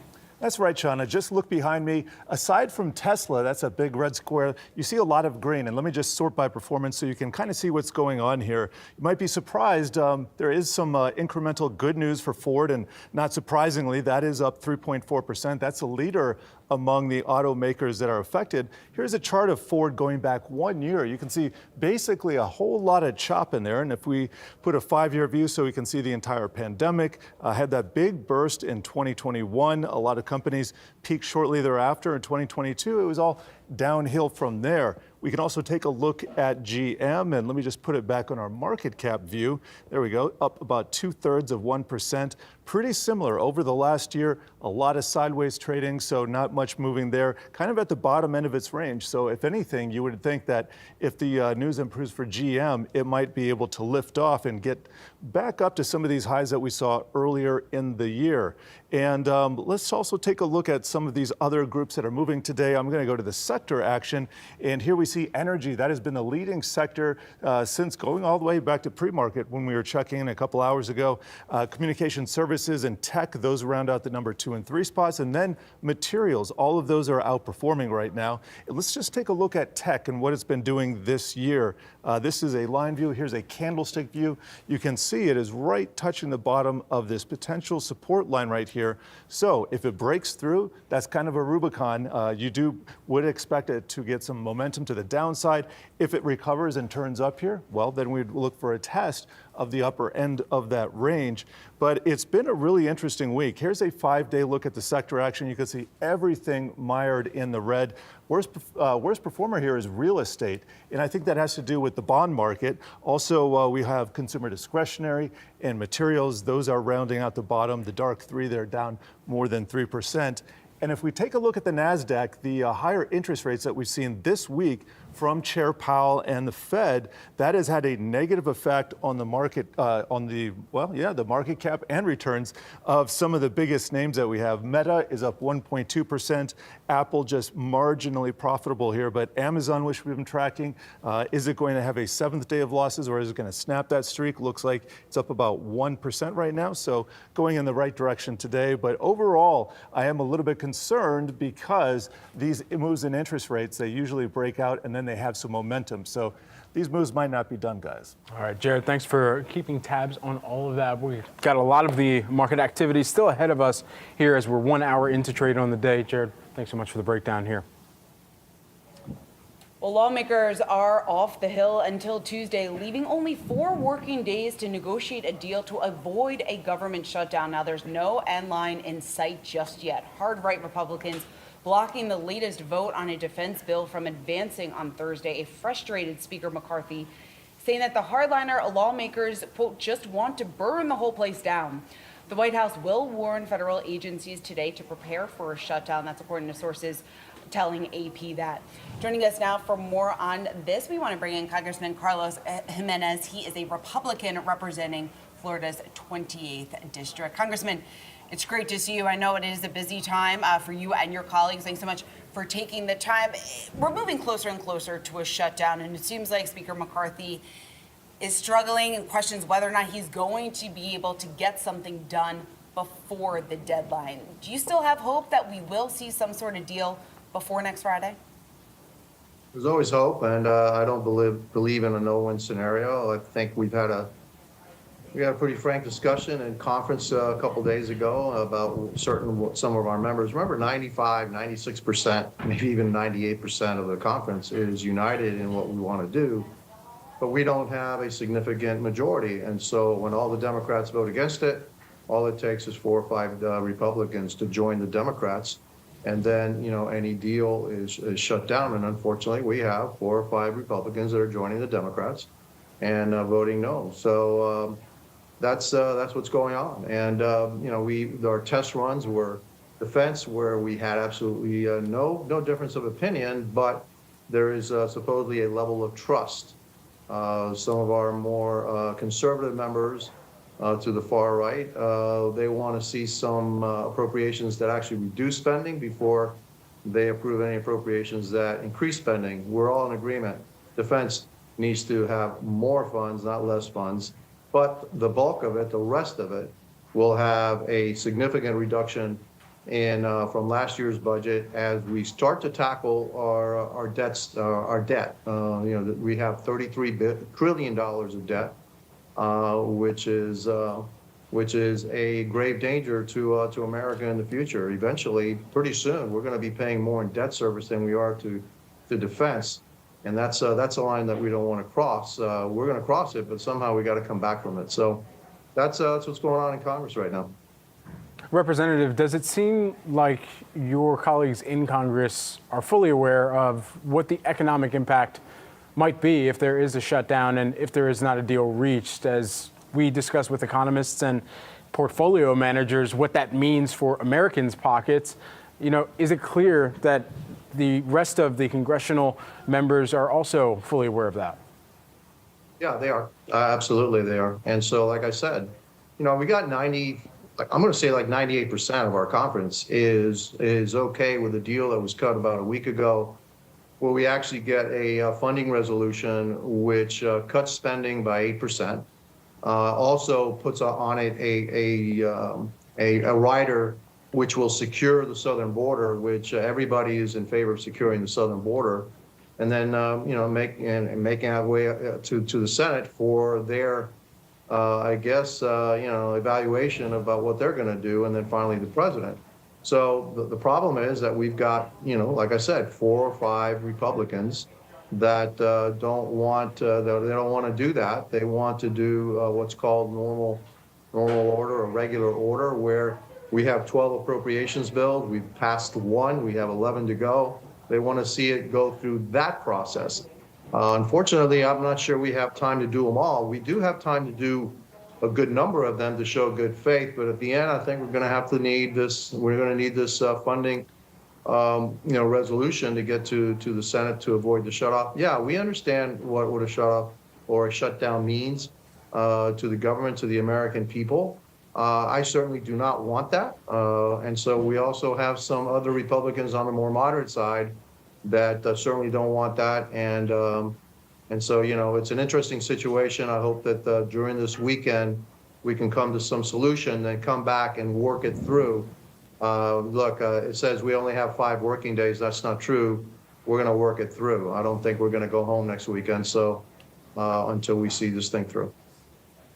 Congressman, of course, this situation has once again put the spotlight on Speaker McCarthy. Questions about whether or not he is the right person to unite the GOP at a time when the party remains extremely divided. Yes, it's only a small number of lawmakers who are opposing this within the House, GOP lawmakers within the House. But still, though, the fractured GOP party, do you think Speaker McCarthy is the right person for this job?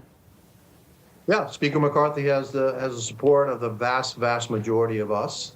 Frankly, I don't think there's anybody else that could do a better job. There are people that are stuck ideologically in a place, and actually in a place where sometimes, a lot of times actually are voting with the Democrats. And so that to me is a little weird, you're ideologically supposed to be a Republican and this really staunch conservative, and yet you find yourself voting with the party that you say that is leading the country into the depths of destruction. So I don't really get it sometimes. I understand that they're principled, et cetera, but at the end of the day, a government shutdown serves nobody. It saves no money whatsoever. So anybody coming out and telling, the American people, I'm here to save, the government and all that, or the American people from this runaway government, well, you're not going to save any money by shutting it down. You're just hurting the very constituents that you claim to be representing. And so the vast majority of us understand that. And the vast majority of us on the Republican side, only the Republicans are looking to cut spending. Only the Republicans are looking to start to reduce the deficit and reducing our debt. It's not the Democrats that are doing that. And so, the fact that these, 4 or 5 are holding us up is unfortunate.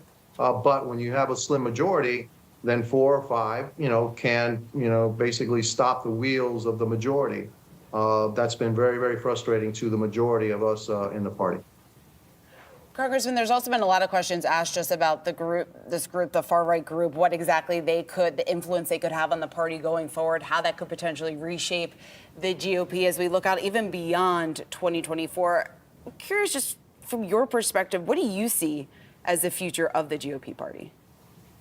I think the future of the GOP party lies with the 98% of us that are united in what we want to do. The far right doesn't understand that the majority is actually made in the middle.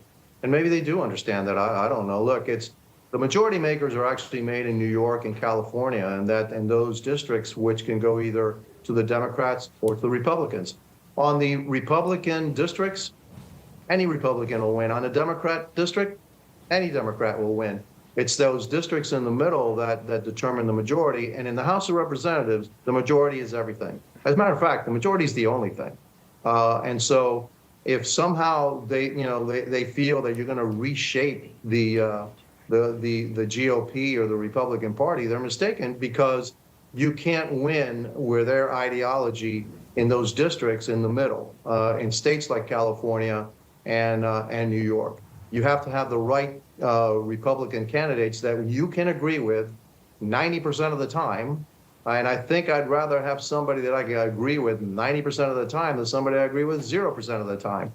And so we need to get to that realization that we need to protect everybody, all of our seats, because we have such a narrow majority, and we must remain in power. We must maintain the majority in 2024 if we actually want the agenda that most of us want for America.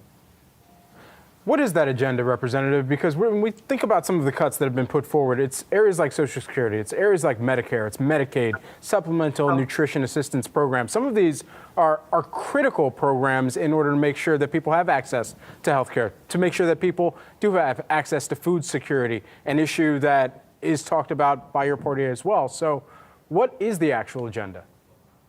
We haven't cut any Social Security. We haven't cut any Medicare. Those are false statements. That's not part of the proposal? Absolutely not. No, it's not, sir. Okay, and that's part of no, there are no cuts to Social Security. There are no cuts to Medicare in the proposal. Social Security and Medicare, no, Social Security and Medicare are part of mandatory spending. We're not even looking at that. What this discussion is all about is discretionary spending. So there are no cuts to Social Security. There are no cuts to Medicare. And anybody who says that is actually wrong. So the mandatory, the discretionary is what we're talking about. There are appropriations bills for the discretionary. That's where the cuts are going to be made. But they're going to be made in areas that are non-defense and not Homeland Security. So that's where we're going. And so yeah, what is the future? That we have to look at government spending, that we have $33 trillion in debt, that soon the debt service on that debt is going to exceed all that we spent on our military, which is a line that we should never cross. We are putting our children and our grandchildren in debt and ourselves in debt to the point that we will not be able to finance the services that we need in the future. And that's putting America at risk. The Republican Party is the only party that is going to be looking to see how we can increase productivity and at the same time start to reduce the price of government to the point that we eventually balance the budget and we start to reduce that debt. You know, if you take $1 trillion, just $1 trillion, and you lay it end on end, do you know how far that goes? It's a question, right? So I'll tell you. It's 92 million miles. It's further than from here to the sun. That's $1 trillion. We are $33 trillion in debt. So let's say, what's $1 trillion? A billion is 1,000 million. A trillion is 1,000 billion. Some people can't even comprehend that number. All right, it's easy to say, but when you actually put it into effect, it's really tough to actually visualize what that means. And so. Yeah, we're putting way too much debt on our children and our grandchildren. We're stealing their future. We need to stop it. And the Republican Party is the only party that has a plan to do that. Mm-hmm. Well, we, of course, have been watching the ballooning debt as well. But Congressman Jimenez, thank you so much for taking the time. We really appreciate it. Of course, we're going to continue to watch this very closely as we get closer and closer to that looming deadline in order to hopefully avert a government shutdown. Congressman, thanks. Thank you. Thank you very much. We got all your market action ahead live from the Nasdaq market site. Stay tuned. You're watching Yahoo Finance.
Retail healthcare is a growing area of interest for many traditional retailers, but most are in the early stages of figuring out where they can make money.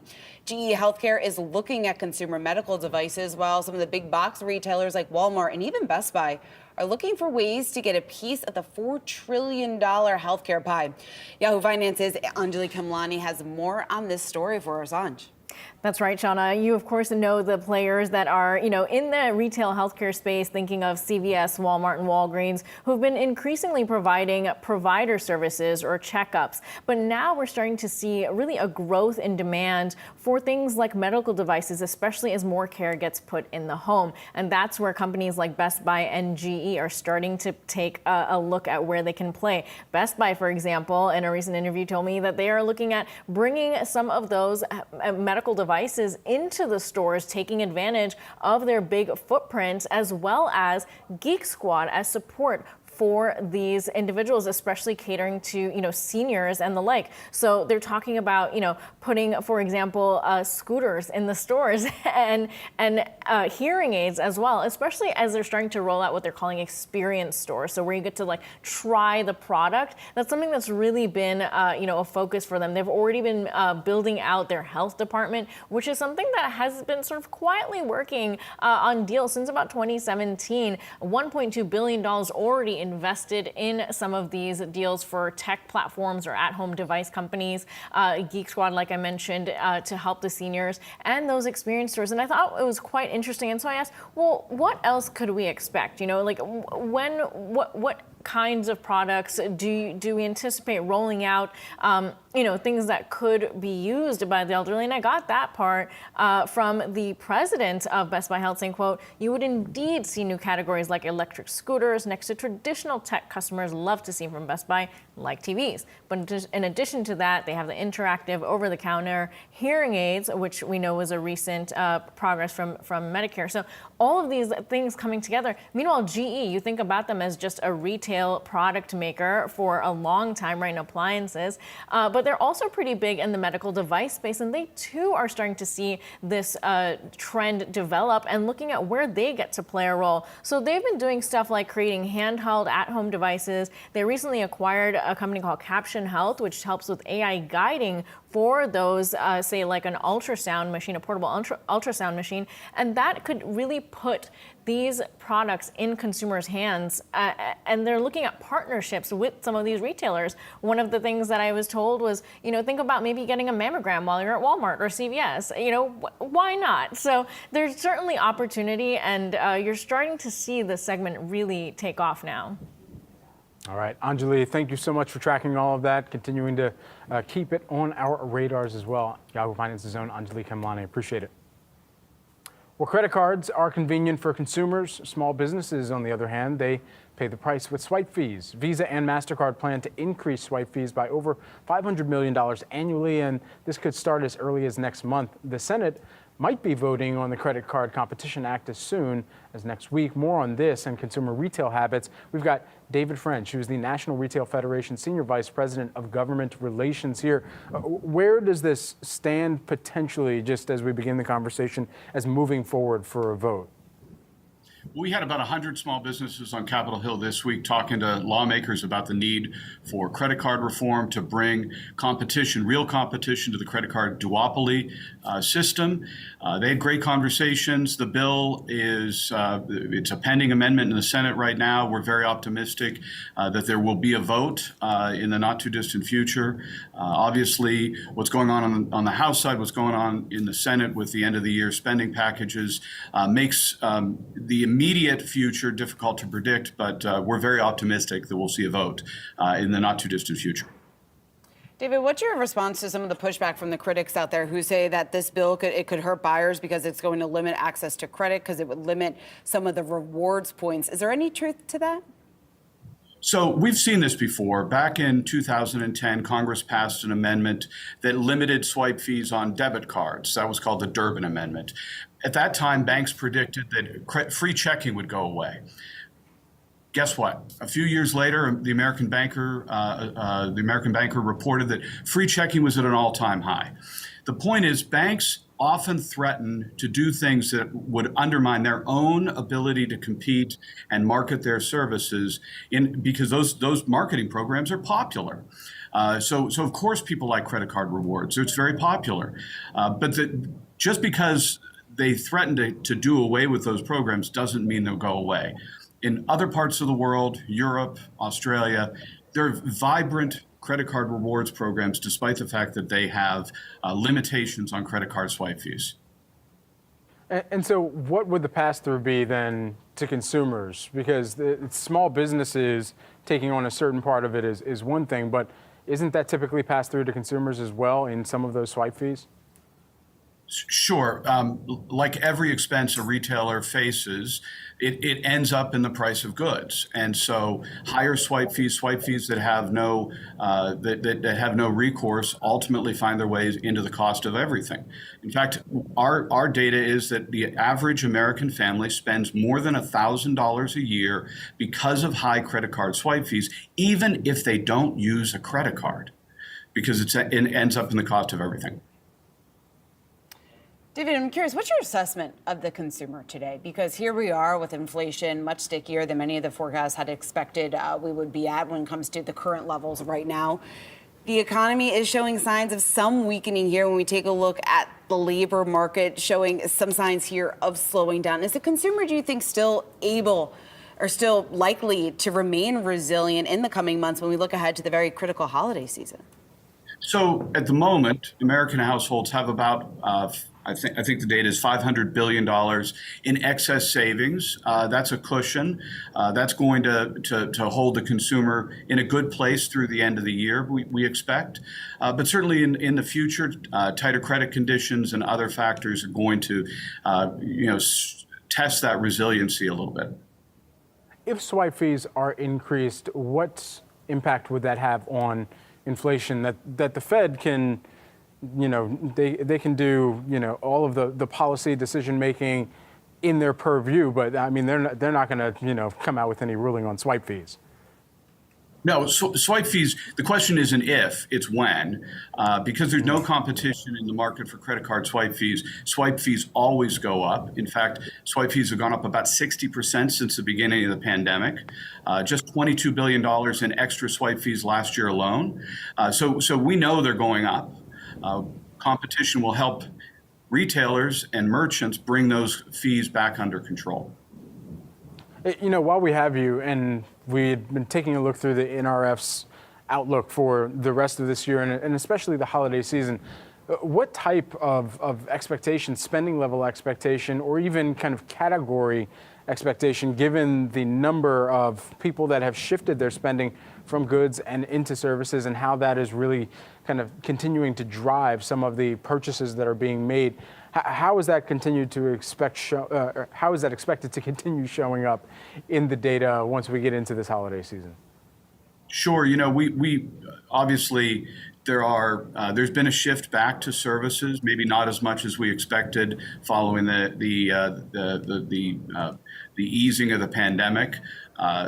As consumers continue to look forward to their spending choices, we expect consumers will protect their essential spending and pare back in some areas on discretionary spending, including discretionary services. All right, David French, always great to get your insight there. National Retail Federation Senior Vice President of Government Relations. Thanks. Thanks for having me. Well, today is a big day for the rails, the first private U.S. passenger rail line in 100 years. Florida's Brightline high-speed train launching for the company. It's hopeful here that it's first of many to come, as they have plans to compete with the U.S.'s only other high-speed line run by Amtrak, the Acela service, which is between Boston and Washington, D.C., for those who live in the Northeast. But, Brad, this is very significant. One, we talk about the fact that obviously this is almost a new era for the rail industry when we talk about the interest here from private investment on passenger trains. So clearly what this could signal here going forward is something that could be huge. But this completes a $6 billion private investment in Florida. It's going to debut 235 miles between those two destinations, a 3.5-hour ride. And they're projecting that they would likely carry as much as 8 million people annually on the Brightline. Well, the costs here is what it's going to come down to as well. One-way fares, it sounds like that's going to start at $39 for kids, $79 for adults, $149 for premium class, and then additionally the highway drive time, and it's the comparison here that it comes back to at the end of the day. I'm glad we have this up on the screen for our viewers here. The highway driving time is 4 or more hours, and of course that comes down to what the traffic looks like in the region. Plus you're looking at toll, you're looking at gas costs as well. And so all of that considered, this is in the jurisdiction, or at least touches the jurisdiction of one of our guests that we had on today, Miami Congressman Carlos Jimenez of Florida, and particularly as we look through some of the other railway opportunities that have been talked about or come into the fray of conversation, whether that be in this and Brightline high-speed train, or just in other modes of transportation, making sure that for what the Boring Company was doing with or a Hyperloop, even Virgin Hyperloop, all of these different modes of hyper transportation that have come forward, large investment, and I think that reframing, or at least the innovation that we're about to see come forward in some of the more antiquated systems of transportation, it's going to be interesting to see exactly where consumers start to gravitate towards it, and it's going to come back to that pricing that we mentioned at the top of this conversation. Now they're also turning their sights to a new line here between Las Vegas and Southern California. So we'll see what comes from that from Brightline. Yeah, there you go. All right, guys, it's time for a quick check of the markets here as we take a look at the Nasdaq, the S&P 500, and the Dow Jones. We've got them all in positive territory. Hey, we did it again, Shauna. Dow, Not a bad way to close out a Friday. I know, right? We did the best we could, folks. The Dow is up fractionally by about 0.2%, S&P 500 0.5%, Nasdaq 0.9%. But that's all for us today from Brad Smith, Shauna Smith, and the rest of the crew. But fret not. Rochelle Akufo has you for the next hour of trading.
Welcome to Yahoo Finance. It's 11 a.m. on the East Coast, 8 a.m. on the West. I'm Rochelle Akufo. Here's a look at what I'm watching this morning.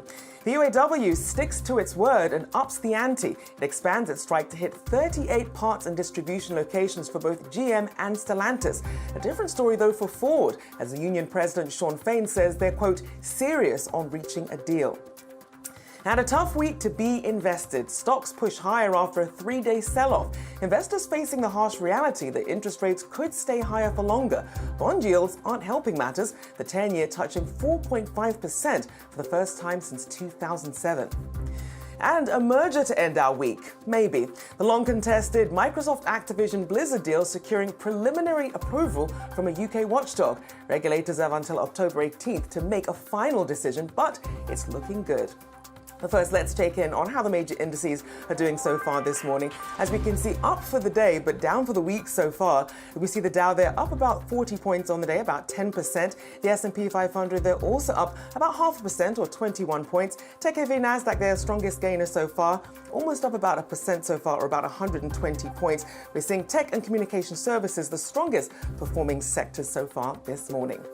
Let's also check in on the Treasury market as well, in light of what we heard from the Fed. As we can see there, all three in negative territory, which means we're seeing something of a flight to safety. The 5-year down about 1.3%. We see the 10-year also down about 0.8%. The longer-term 30-year yield, that's down about 0.33%.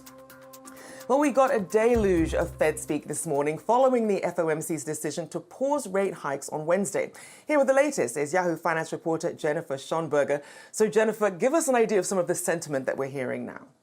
Good morning, Rochelle. Yeah, a lot of hawkish language this morning, just 2 days after the Fed's policy meeting. Fed Governor Michelle Bowman saying inflation still remains too high and she expects further rate hikes, plural, and to hold rates at heightened levels for some time. Echoing that sentiment, Boston Fed President Susan Collins speaking in Boston this morning, saying she agrees with the notion of one more rate hike and anticipates that the Fed may need to hold rates higher for longer. In a speech this morning, Collins saying, quote, I fully support the FOMC statement and agree with the policy guidance in the median SEP projections.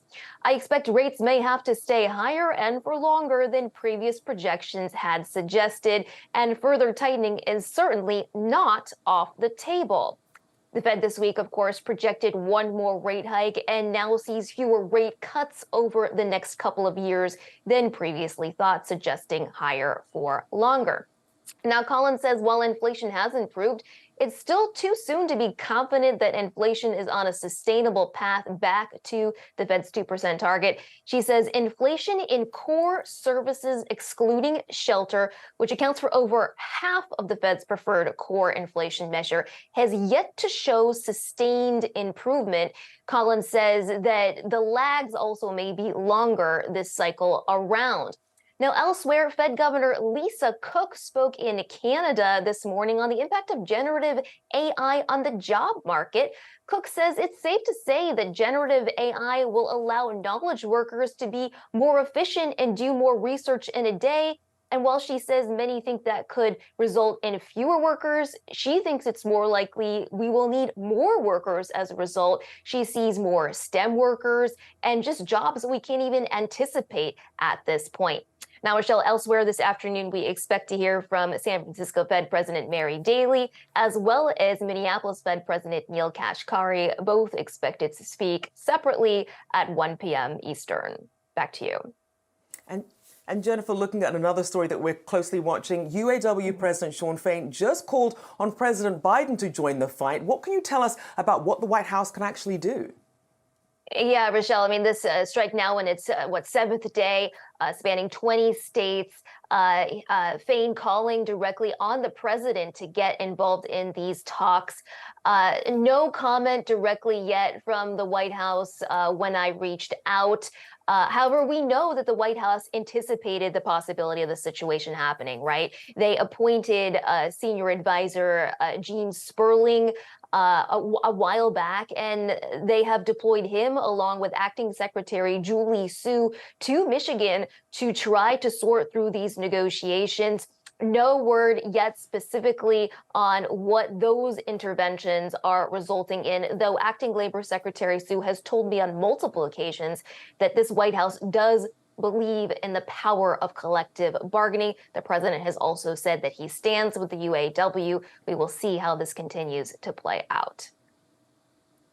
All right, appreciate you getting us up to speed on that. Our very own Jennifer Schonberger. Thanks so much. Thanks. Well, you're very welcome. Well, the S&P is heading towards its worst week since March following the Fed's hawkish pause on Wednesday. Investors are finally facing the music, giving into the reality that interest rates could stay higher for longer. Joining us now is Omar Aguilar, Schwab Asset Management CEO and CIO. Good to have you back on the show.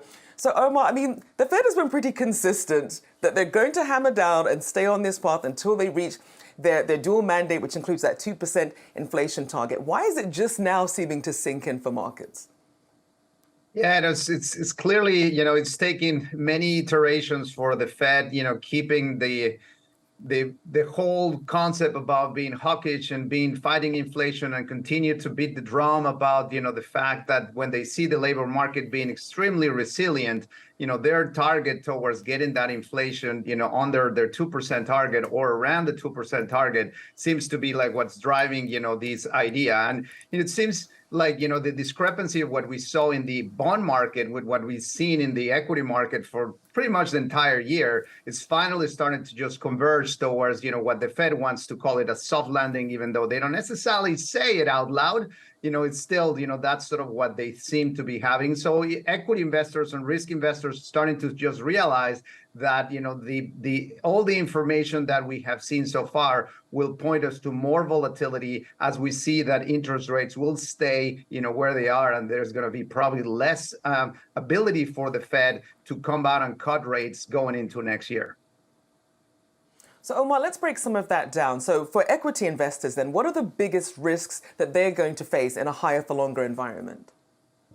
Well, the first thing that usually happens is obviously the investors need to think about what the equity risk premium might be, and then thinking about what earnings expectations will come. When you think about what drives, equity markets is just the projection of future earnings.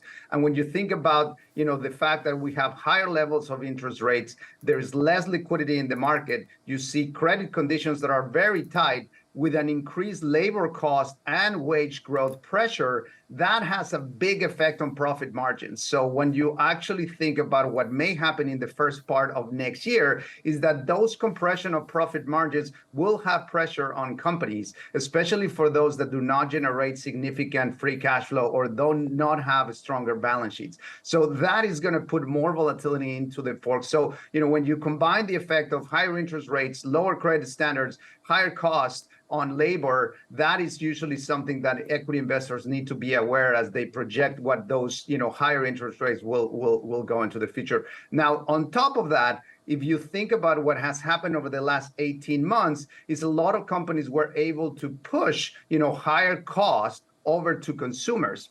But consumers are going to be in a very different place going into the second part of this year and going into 2024, given that a lot of their savings have actually gone down. So the ability for corporations to actually push higher prices onto consumers will probably also have an effect on potential earnings and sales outlooks. And I want to also talk fixed income. When we look at some of the signals that have been flashing, we look at where the 10-year yields had hit a 16-year high.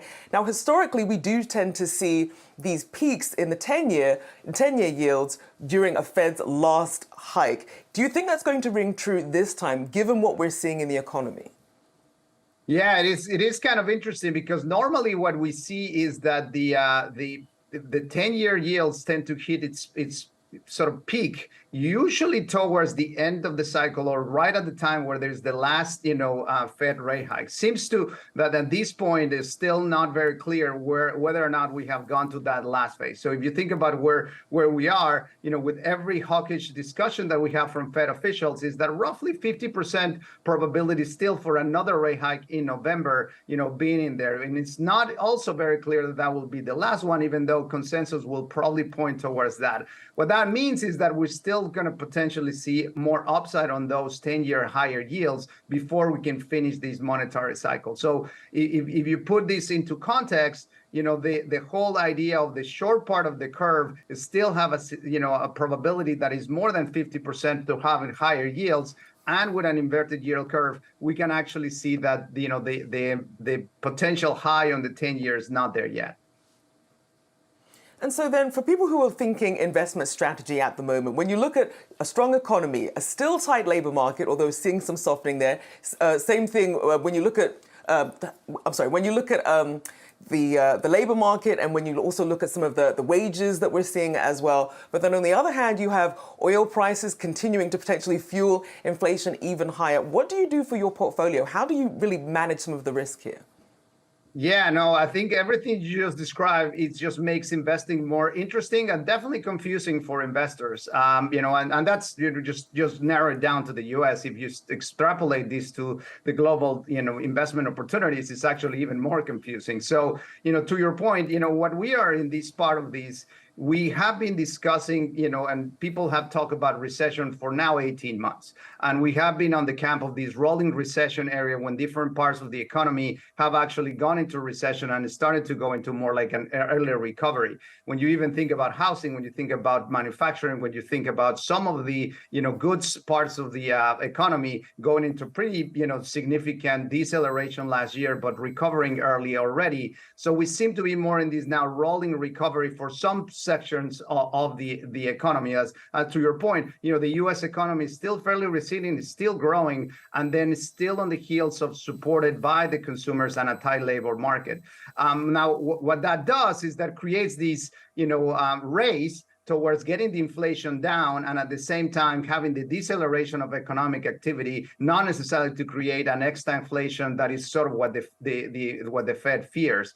On the other hand, when you actually see about anything that points out to the conditions that we have, rising dollar, rising interest rate, tightening credit conditions, higher commodity prices, and inflation, core inflation, particularly that is the one that the Fed watches, is still fairly elevated, that will point to a significant deceleration. So to answer your question, what we're exploring and discussing with our clients is this barbell approach, where you still have to have a portion of your strategy to be defensive in preparation for what may happen regarding a potential recession, which, while may not necessarily be a pretty deep and long recession, there's still a possibility that with these conditions that we may actually have a significant deceleration of the economy and inflation that stay high. And therefore, staying in areas that have higher quality, that stay in free cash flow that is consistent, higher earnings, quality, those are type of companies that you want to have in your portfolio. At the same time, because of these rolling recoveries of the economy, we may have a situation where parts of the market may already be in that early cycle where you actually want to have exposure to technology, you want to have exposure to financials, you want to have exposure to those sectors that tend to do well after you hit the bottom of the economic cycle. Certainly that barbell approach, I'm sure, will be helpful for a lot of people out there. Appreciate you joining me this morning, Omar Aguilar, Schwab Asset Management CEO and CIO. Have a great weekend.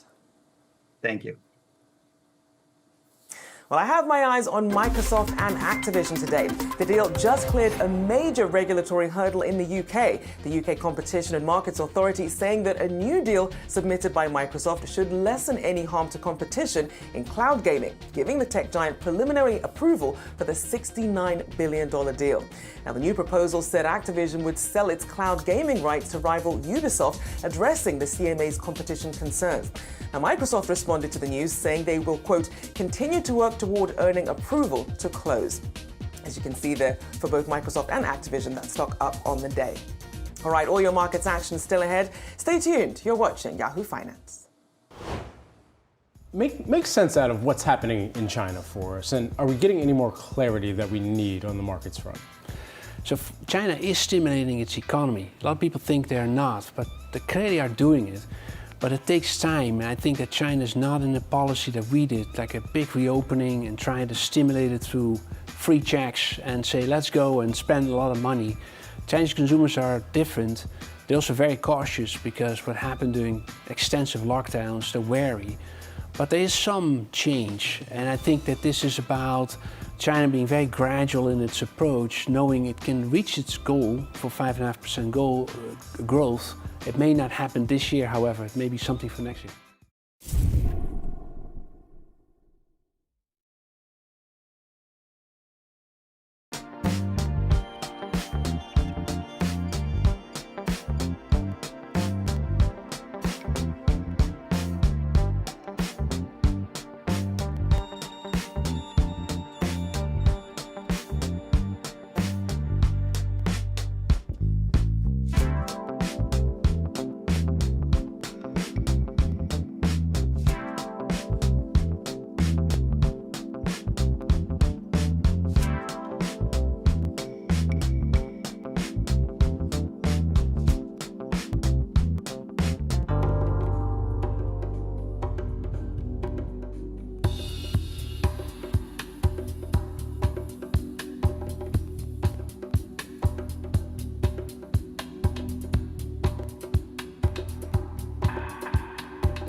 Let's do a check of the markets sponsored by Tasty Trade. Still looking at all three major indices in the green, but a lot of volatility this morning. The Dow here currently up about 31 points, so relatively flat there. The S&P 500 there also up about 0.5%. That's up about 21 points so far this morning. Tech-heavy Nasdaq there up about 108 points on the day, or 0.8%.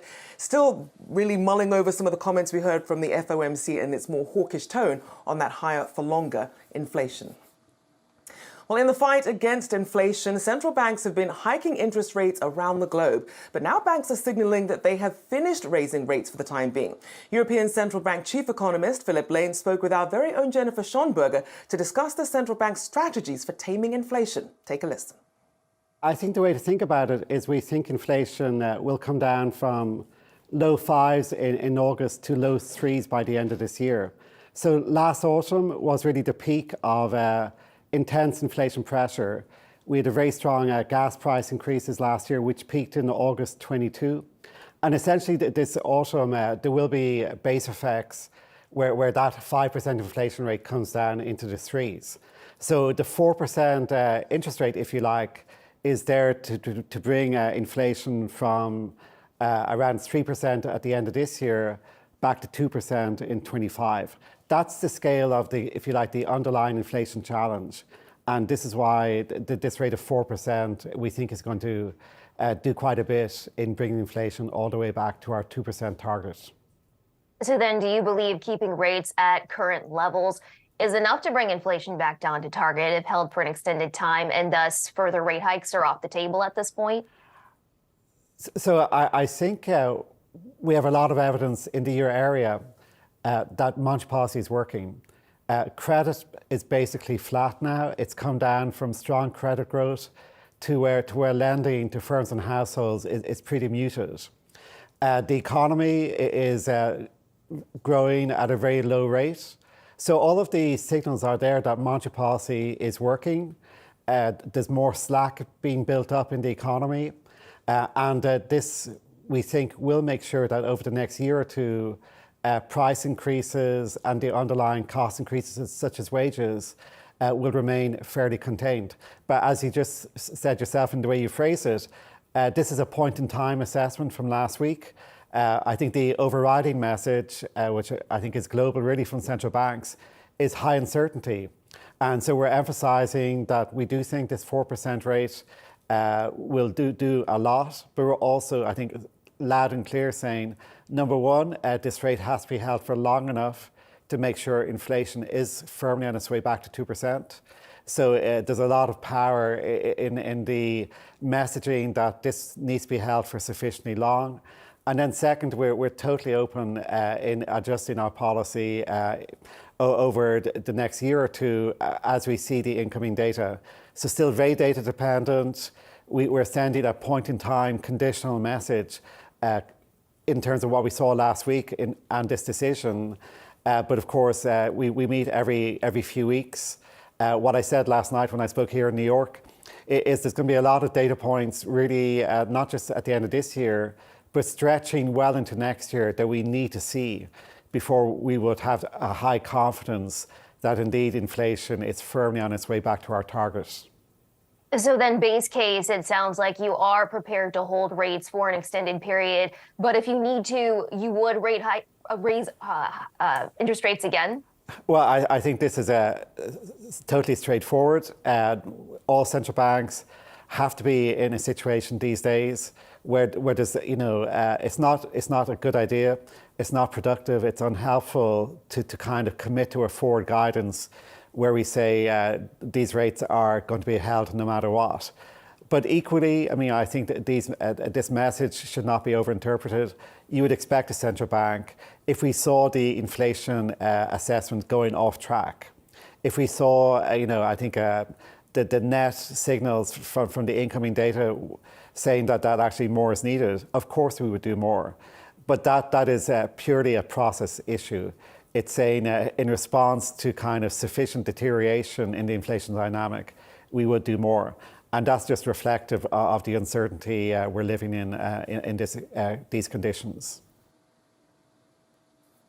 Well, this week, Bank of America announced that it would boost its minimum hourly wage to $23 in October. Now, the bank's overall goal is to raise hourly pay to $25 by 2025.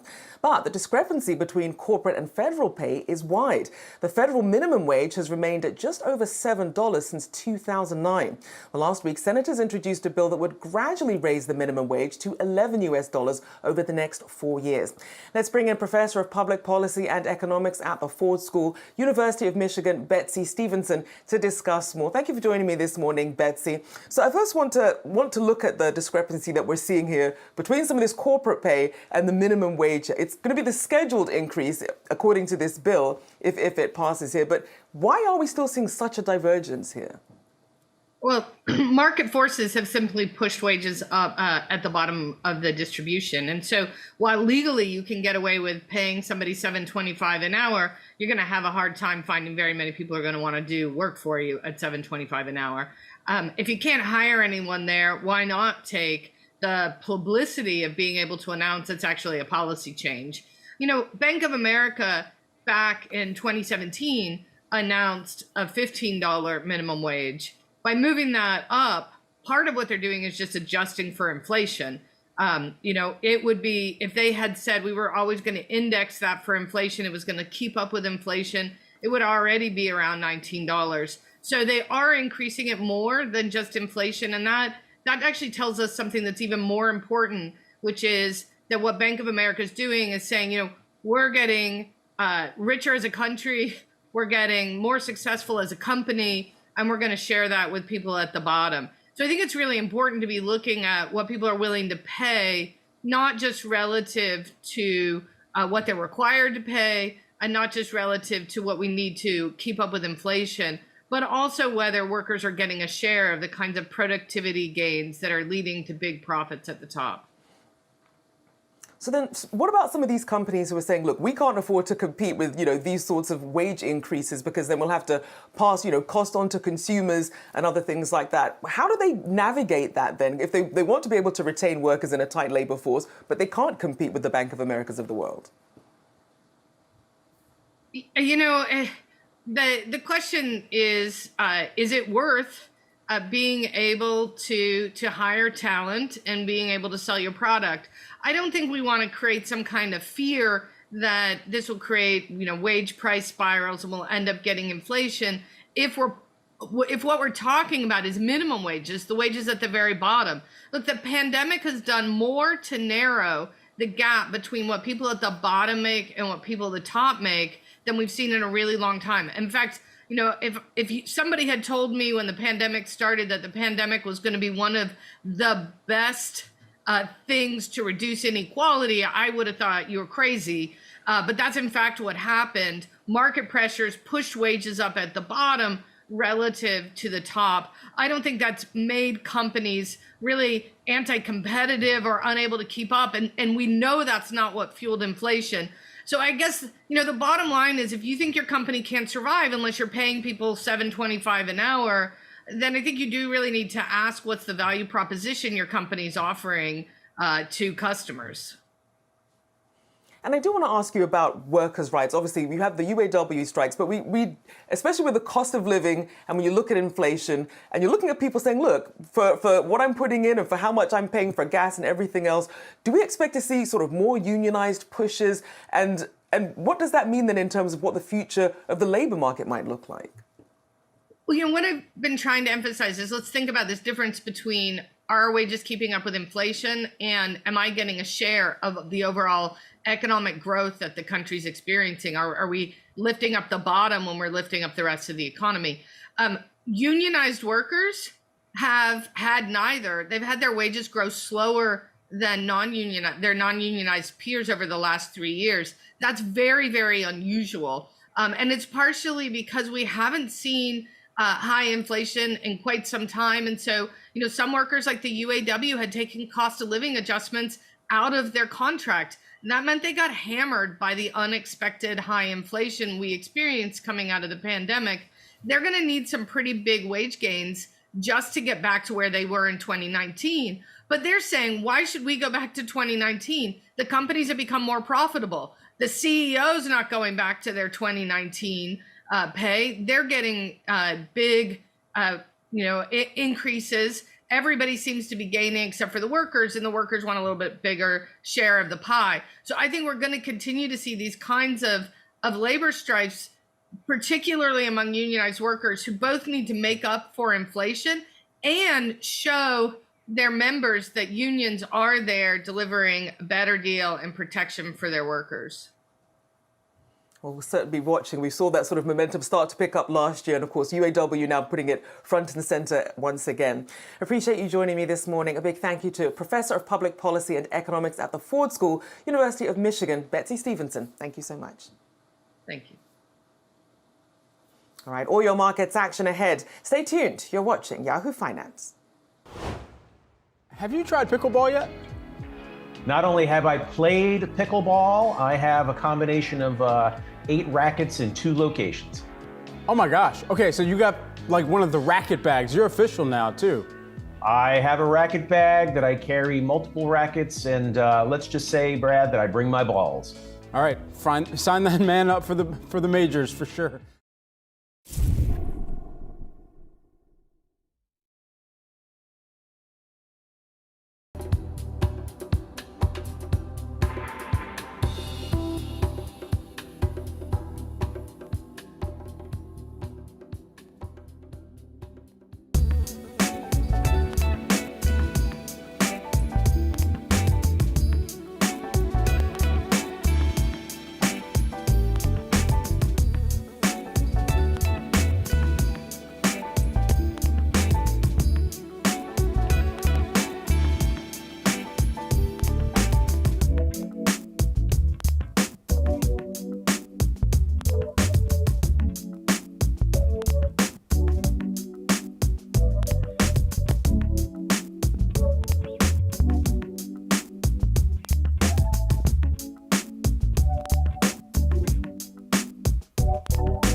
The tech trade has been trying to shrug off the Federal Reserve's decision to maintain interest rates, while the Nasdaq is on track for its worst week since March, falling 3.5%.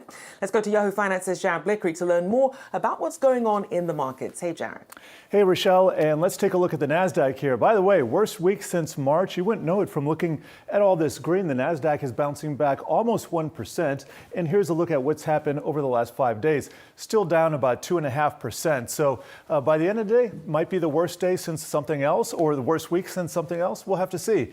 And I want to take a look at the sector action, but first we're going to take a look at the Nasdaq 100. This is what's happening today, but here you can see some of the damage that was done, and most of this was just done only a couple days ago after that big FOMC decision where we saw this huge rise in the 10-year T-note yield as of only yesterday was something like 12, 13 basis points, and the mega caps under these scenarios, they tend to suffer. Here's Amazon. It is bouncing back. It's about to snap a 6-day losing streak. You can see a lot of sideways action there.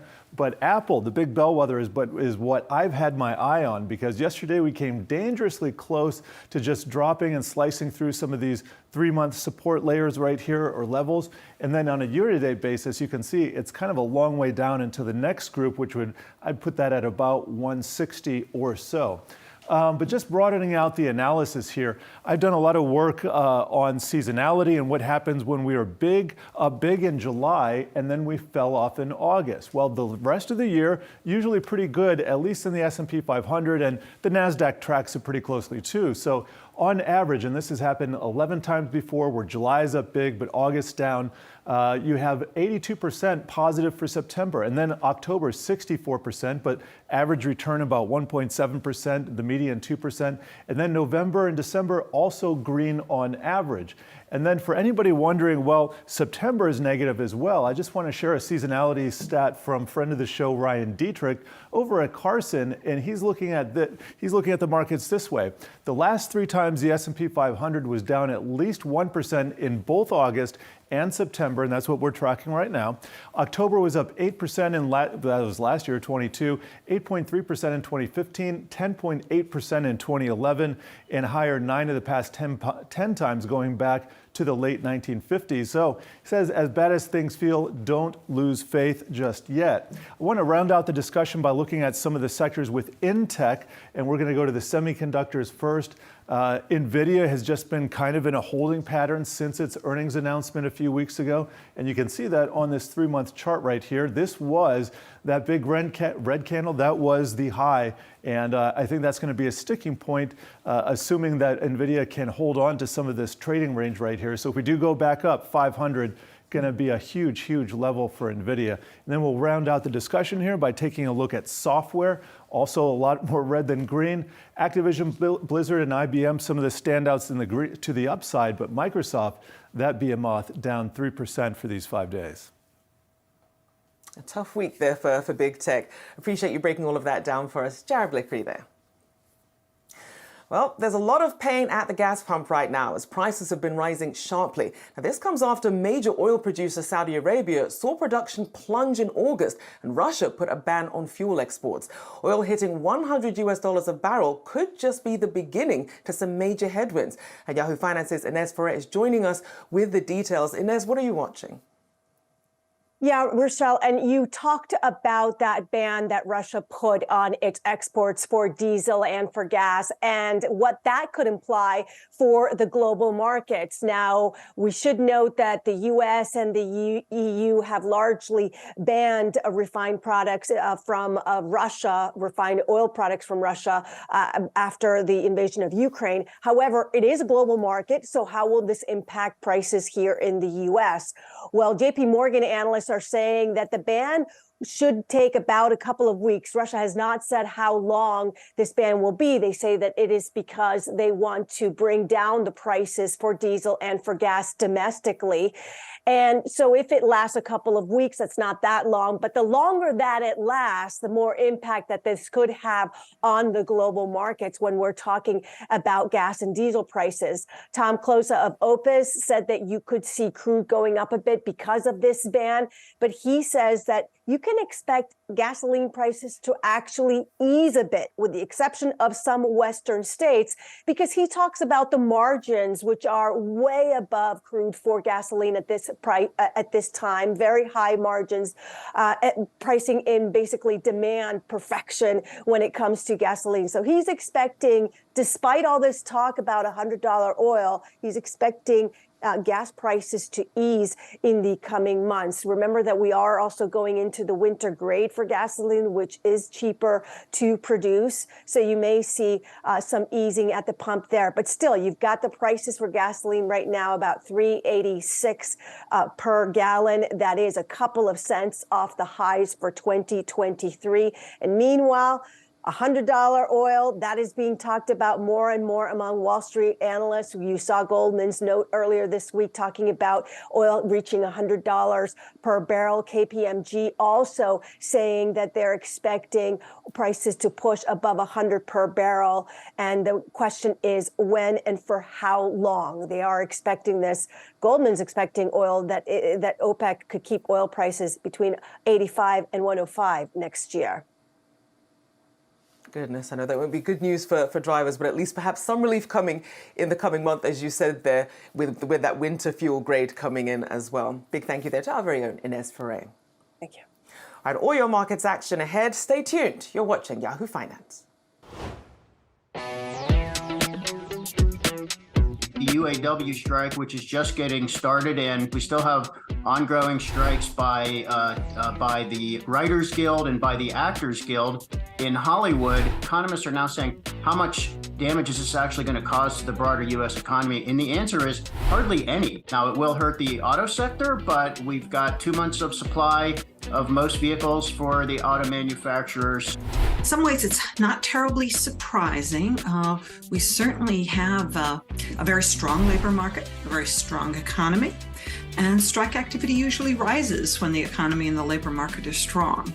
If the automakers come out of this hobbled, they'll be delayed on all products, and that will certainly affect electric vehicles. I think their long-term concern for the automakers is that they come out of this with higher labor costs, which makes it more difficult to make EVs at a price point in which people can afford.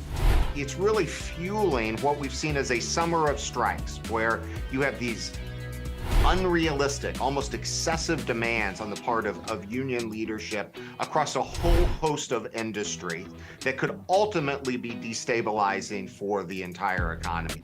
Well, the main thing we're really factoring into it is the lost wages. But when we talk about lost wages, we're really not just talking about the salaries and impacts that people are feeling in Hollywood itself and in a number of different places where filming actually takes place.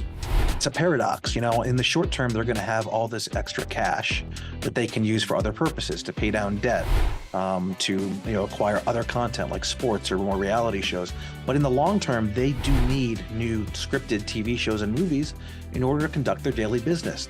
Well, if you look at the economics on it, I think these studios have to meet consumers where they are, bring the content, consumers will bring the dollars, and we can go forward with everyone entertained in the industry in a healthy state. In the short run, a strike is not good for anyone. The workers, the writers lose clearly for a long period of time that they don't get an income, but also the studios are losing out. They're not producing. No one can answer that in advance. It's a test of sort of your commitment as well as your kind of financial resources. You do have a tight labor market, so unemployment rates are lowest they've been in decades. You also had a history of high inflation, so everybody is looking at the bargaining table as a way to make up for all of the costs and the increased cost of living. Currently, we have a more union-friendly president, and that means the labor law tends to be a little bit more friendly towards a NLRB. All of those factors come into play.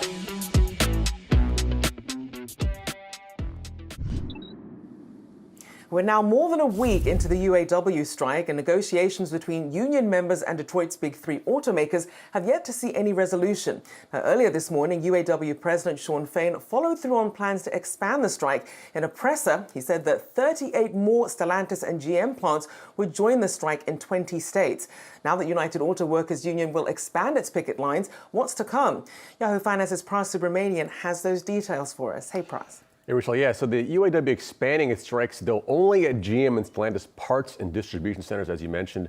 As UAW President Shawn Fain said, it had made real progress with Ford, but not the other two. So with Ford, the union secured COLA reinstatement, the right to strike at closed plants, enhanced profit sharing, immediate conversion of temp workers, among other things. Fain said Stellantis and GM need some pushing in this regard. So now, the reason why the parts facilities were chosen is because the UAW says those workers are stuck at a lower wage rate than other union members. And so, Pras, a lot of people have been really looking at the strategy here, first starting with those few targeted plants here, and now when it comes to the parts and distribution. How key is it to really break it out piecemeal like this? I think for the UAW, this is part of their grand plan. It's a way to, as they say, maximize the most leverage they can against the automakers by doing surprise strikes, so they don't know where they're going to be at, targeting certain areas that might affect them in a negative way, or even not so negative way. So for instance, for Ford, they backed off their parts distribution. They only hit GM and Stellantis, so they're going to give them a little break there, but they're still maintaining these strikes across the other three major plants that they announced last week. So what they can do now is sort of ratchet that up if they need to in the future. Let's say things are going badly, they might go after the more profitable truck plants, right? That was the rumor that they might do. It's actually kind of surprising they went with the parts and distribution route, because that seems to be a bit of more of a breather for the big three right now, for now at least. So it's kind of like part and parcel of their plan is to really be strategic about where they attack them, where they attack the big three, and be very deliberate about what's next and when the next one will be. Maybe next Friday, we'll see, but that's part of their plan. Well, at least seeing some progress, at least on Ford's front at the moment. We'll see what happens with the other two. Big thank you for getting us up to speed. Prasad Romanian, thanks so much. Well, UAW union members have been on strike against the big three automakers for a little over a week now. While the UAW announced this morning that some progress in negotiations has been made with Ford, things are not progressing smoothly elsewhere, as UAW President Shawn Fain said that the union would follow through on his promise to expand strikes, announcing that workers would go on strike in another 38 Stellantis and GM plants. Our next guest knows all too well the stories of some of the striking workers and the impact that this is having on them, saying that while they may be scared, they feel driven by the need to get their fair contracts. Let's bring in Detroit Neighborhoods reporter, Detroit Free Press, Jasmine Barmore, to hear more about the reality on the ground for these workers and their local communities. Thank you so much for joining me this morning, Jasmine. So, for people who really want to get an understanding of what this is actually doing for the workers as they're striking right now, what's been the mood and what are you hearing from people on the ground? So here in Detroit, they are standing strong together. Workers are scared. They don't know when an end to this strike is going to come. And, they don't really know what they're going to get. What I've been hearing is that they know that they're asking for a lot, but this is something that they're due. Workers are actually already thinking, oh Lord, my dog. Workers are actually already thinking, like, what are we going to do for Christmas, right? With kids. I talked to one lady who is on strike right now in Toledo, and she says that, she has had to Dax. She says that she has actually... Oh, don't worry about your dog. Go ahead. He's always trying to make a debut somewhere. But she said that she's actually already had to have a conversation with her children about how things are going to be different for them since she's going on strike. Normally, they order pizza, she said, on Fridays.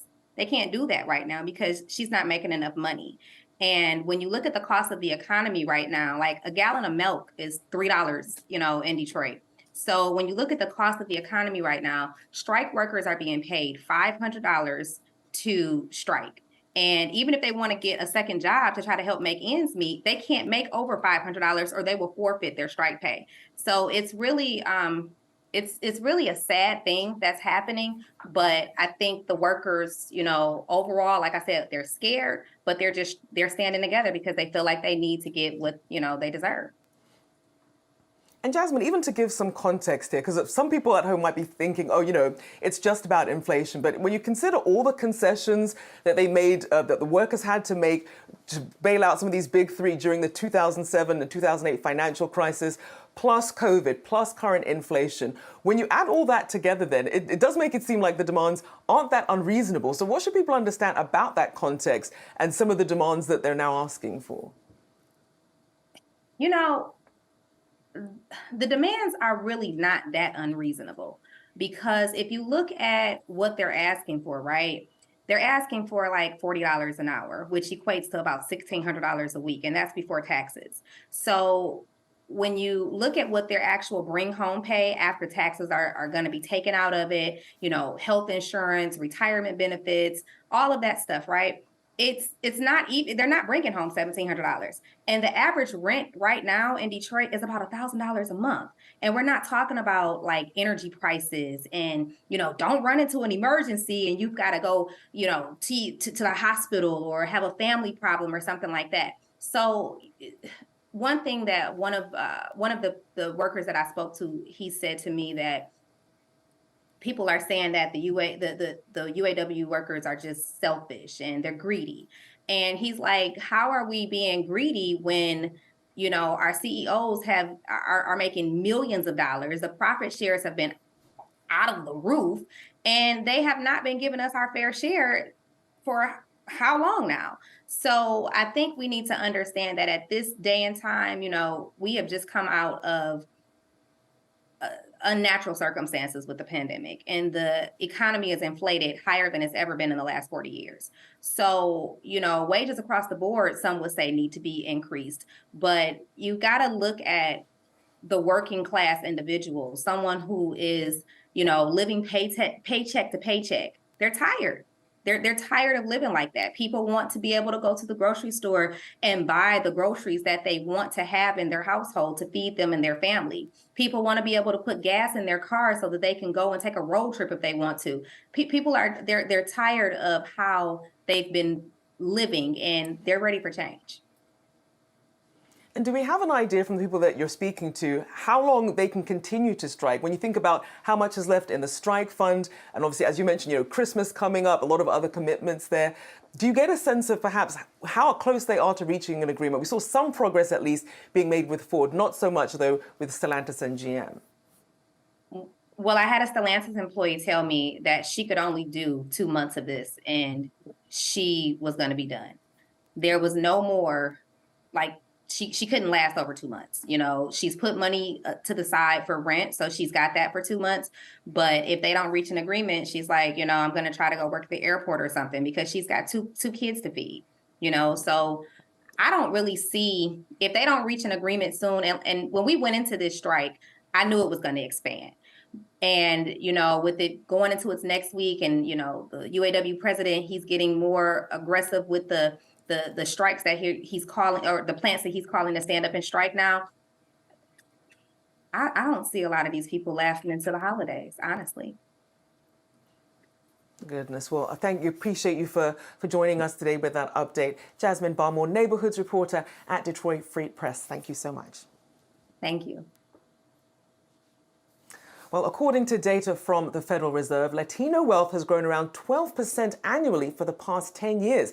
That's almost twice the rate of non-Latino white wealth, and has the potential to reach $113 trillion by 2050. But even with that high-rising projection, our next guest says traditional banks aren't meeting the Latino population where they need it. And that's a missed opportunity not only for Latinos, but sectors across the economy as well. Enter Thin Habits, a financial wellness platform dedicated to help Latinos grow their wealth with investment accounts, insurance, and education. Thin Habits founder and CEO Carlos Garcia joins me now. Appreciate you taking the time to join us this morning. So I first want to talk about this number, this 113 trillion that you're looking at estimates there for 2050. Talk about where we are now among the Latino community and what's going to get it to that point. Well, what we've seen over the last 10 years, right, is that the wealth growth of the Latino market it's almost twice as fast as the non-Latino. So it's at 12.5%. Today, the Latino collective wealth is at 4.2 trillion. But if we continue to see that same wealth growth, you will have 113 trillion by 2050. The collective growth of the Latino market is huge. And what we see that is interesting is that most financial firms are not looking at that opportunity. We at Thin Habits, we take care of that because we've been able to meet the demands of that consumer, and we help them start building wealth over time. So, Carlos, is it that some of these bigger banks and traditional lenders are just not willing to? It's not even taking a chance, but they don't seem to be tapping into the opportunity. Is it that they don't see the value in it, or they're not willing to dedicate the resources to it? Well, traditionally, right, the financial institutions and their wealth management groups, they look at individuals that have more than $1 million of net worth. And that's kind of the definition of wealth management clients. But that's a problem because you're not seeing the actual growth that is happening in the country. And that growth is coming from the Latino market. When you look at how the Latino population is growing in numbers, right, in population growth, how the Latino market is growing in business, and how the Latino market will be responsible for the majority of home ownership, new homeowners buying houses in the country, that's coming from the Latinos.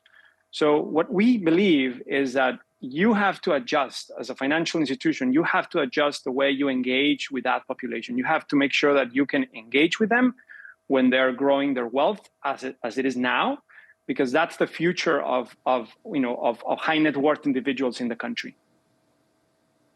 And Carlos, I want to ask about the trust aspect, because a lot of these, these innovative financial institutions, some of them perhaps don't do as much in terms of financial literacy. Even we saw that with people trying to get into crypto and things like that. How important is that trust aspect when it comes to financial literacy in getting more Latinos to engage in the financial markets and, really be able to build that wealth at the pace to reach that $113 trillion? Building trust is the most important thing that you have to do as a financial institution with your clients. And we believe that building trust through education, it's a key ingredient, of success. We've been able to engage with a broad audience through that financial education. So I believe that the trust is not, you cannot gain trust right away. So you have to consistently do this, and you have to consistently do this over perhaps 3, 4, 5 years. It cannot be just one effort. So that's what we see, right? It's super important to have that trust of the market. And I do want to ask you about family businesses, because that tends to be an aspect that doesn't really get focused on. Talk about what you're doing in terms of family businesses and how they can end up sort of moving beyond just investing in the businesses, but into public markets as well. Well, that's a great example of building wealth, right? Currently, Latinos are building wealth because we're entrepreneurs. We're starting a lot of businesses. We're responsible for 25% of small businesses in the country. But what happens is that a lot of these Latino businesses, they don't grow past $1 million of revenue. So that was an opportunity for us to help Latinos engage with us as an advisor and educate them on how to grow your business past that mark, right? The $1 million of revenue. So we have classes, we have videos, we have engagement models that are inside the app, in the FinHabits app, to help that percentage of our population that is a business owner to build wealth through that path. And Carlos, what are some of the biggest mistakes that you see either Latino entrepreneurs or investors making, and how can you overcome some of those? Well, one of the biggest mistakes that we've seen is that some of our clients, right, when they come to us, they say, well, I want to invest, but it's too risky. Or I heard that, a friend of mine started investing and bought some stocks, and then, he made a lot of money, then he lost a lot of money. I think it's important to distinguish between a trading app, right? There's a lot of trading apps, and another financial services that really helps you build strong financial habits and build wealth over time. So we need to educate our clients, right? First-time investors, that building wealth takes time. Building wealth through a diversified portfolio, it's very important. You cannot just put all your eggs in one basket. And that investing in the stock market has ups and downs, right? Like what we've seen last year. You need to be able to think long-term, and you need to be able to do this consistently over many years. So that's a misconception. That's something we have to attack right away, right? The second thing is that, you have to have a lot of money to start. You need to have $50,000 to start. That's not true, right? Through technology, what we've done with FinHabits is you can start with regular deposit. You can start with $50 a week. And if you're putting $50 a week from your bank account, you're also removing all this legacy infrastructure that is, the payroll interaction, the, having an employer giving you the money. We're doing it at their own pace, and they're doing it and they're contributing at their own pace. And that's super important. So by doing that and allowing them to start small and grow over time, they also build that trust with a financial provider. You're certainly filling an important need there that, as you mentioned there, a lot of these traditional financial institutions have been overlooking. Appreciate having you on the show today. Carlos Garcia, FinHabits founder and CEO. Have a great weekend. Thank you. You too. All right, well, let's do a final check of the markets as we head into the noon hour. Still looking at some green across the board here. We're seeing the Dow here still in positive territory, as is the S&P 500 and the tech-heavy Nasdaq as well. Tech-heavy Nasdaq, strongest gainer so far this morning, up about 93 points. The S&P 500 there up about 0.4% there. And the Dow there also up, but ever so slightly there. Still really mulling over those hawkish comments from the Fed as it kept its interest rates unchanged for now. Well, that does it for now. I'm Rochelle Akufo, but I'll be back with you at 11 a.m. Eastern on Monday. I'll see you then.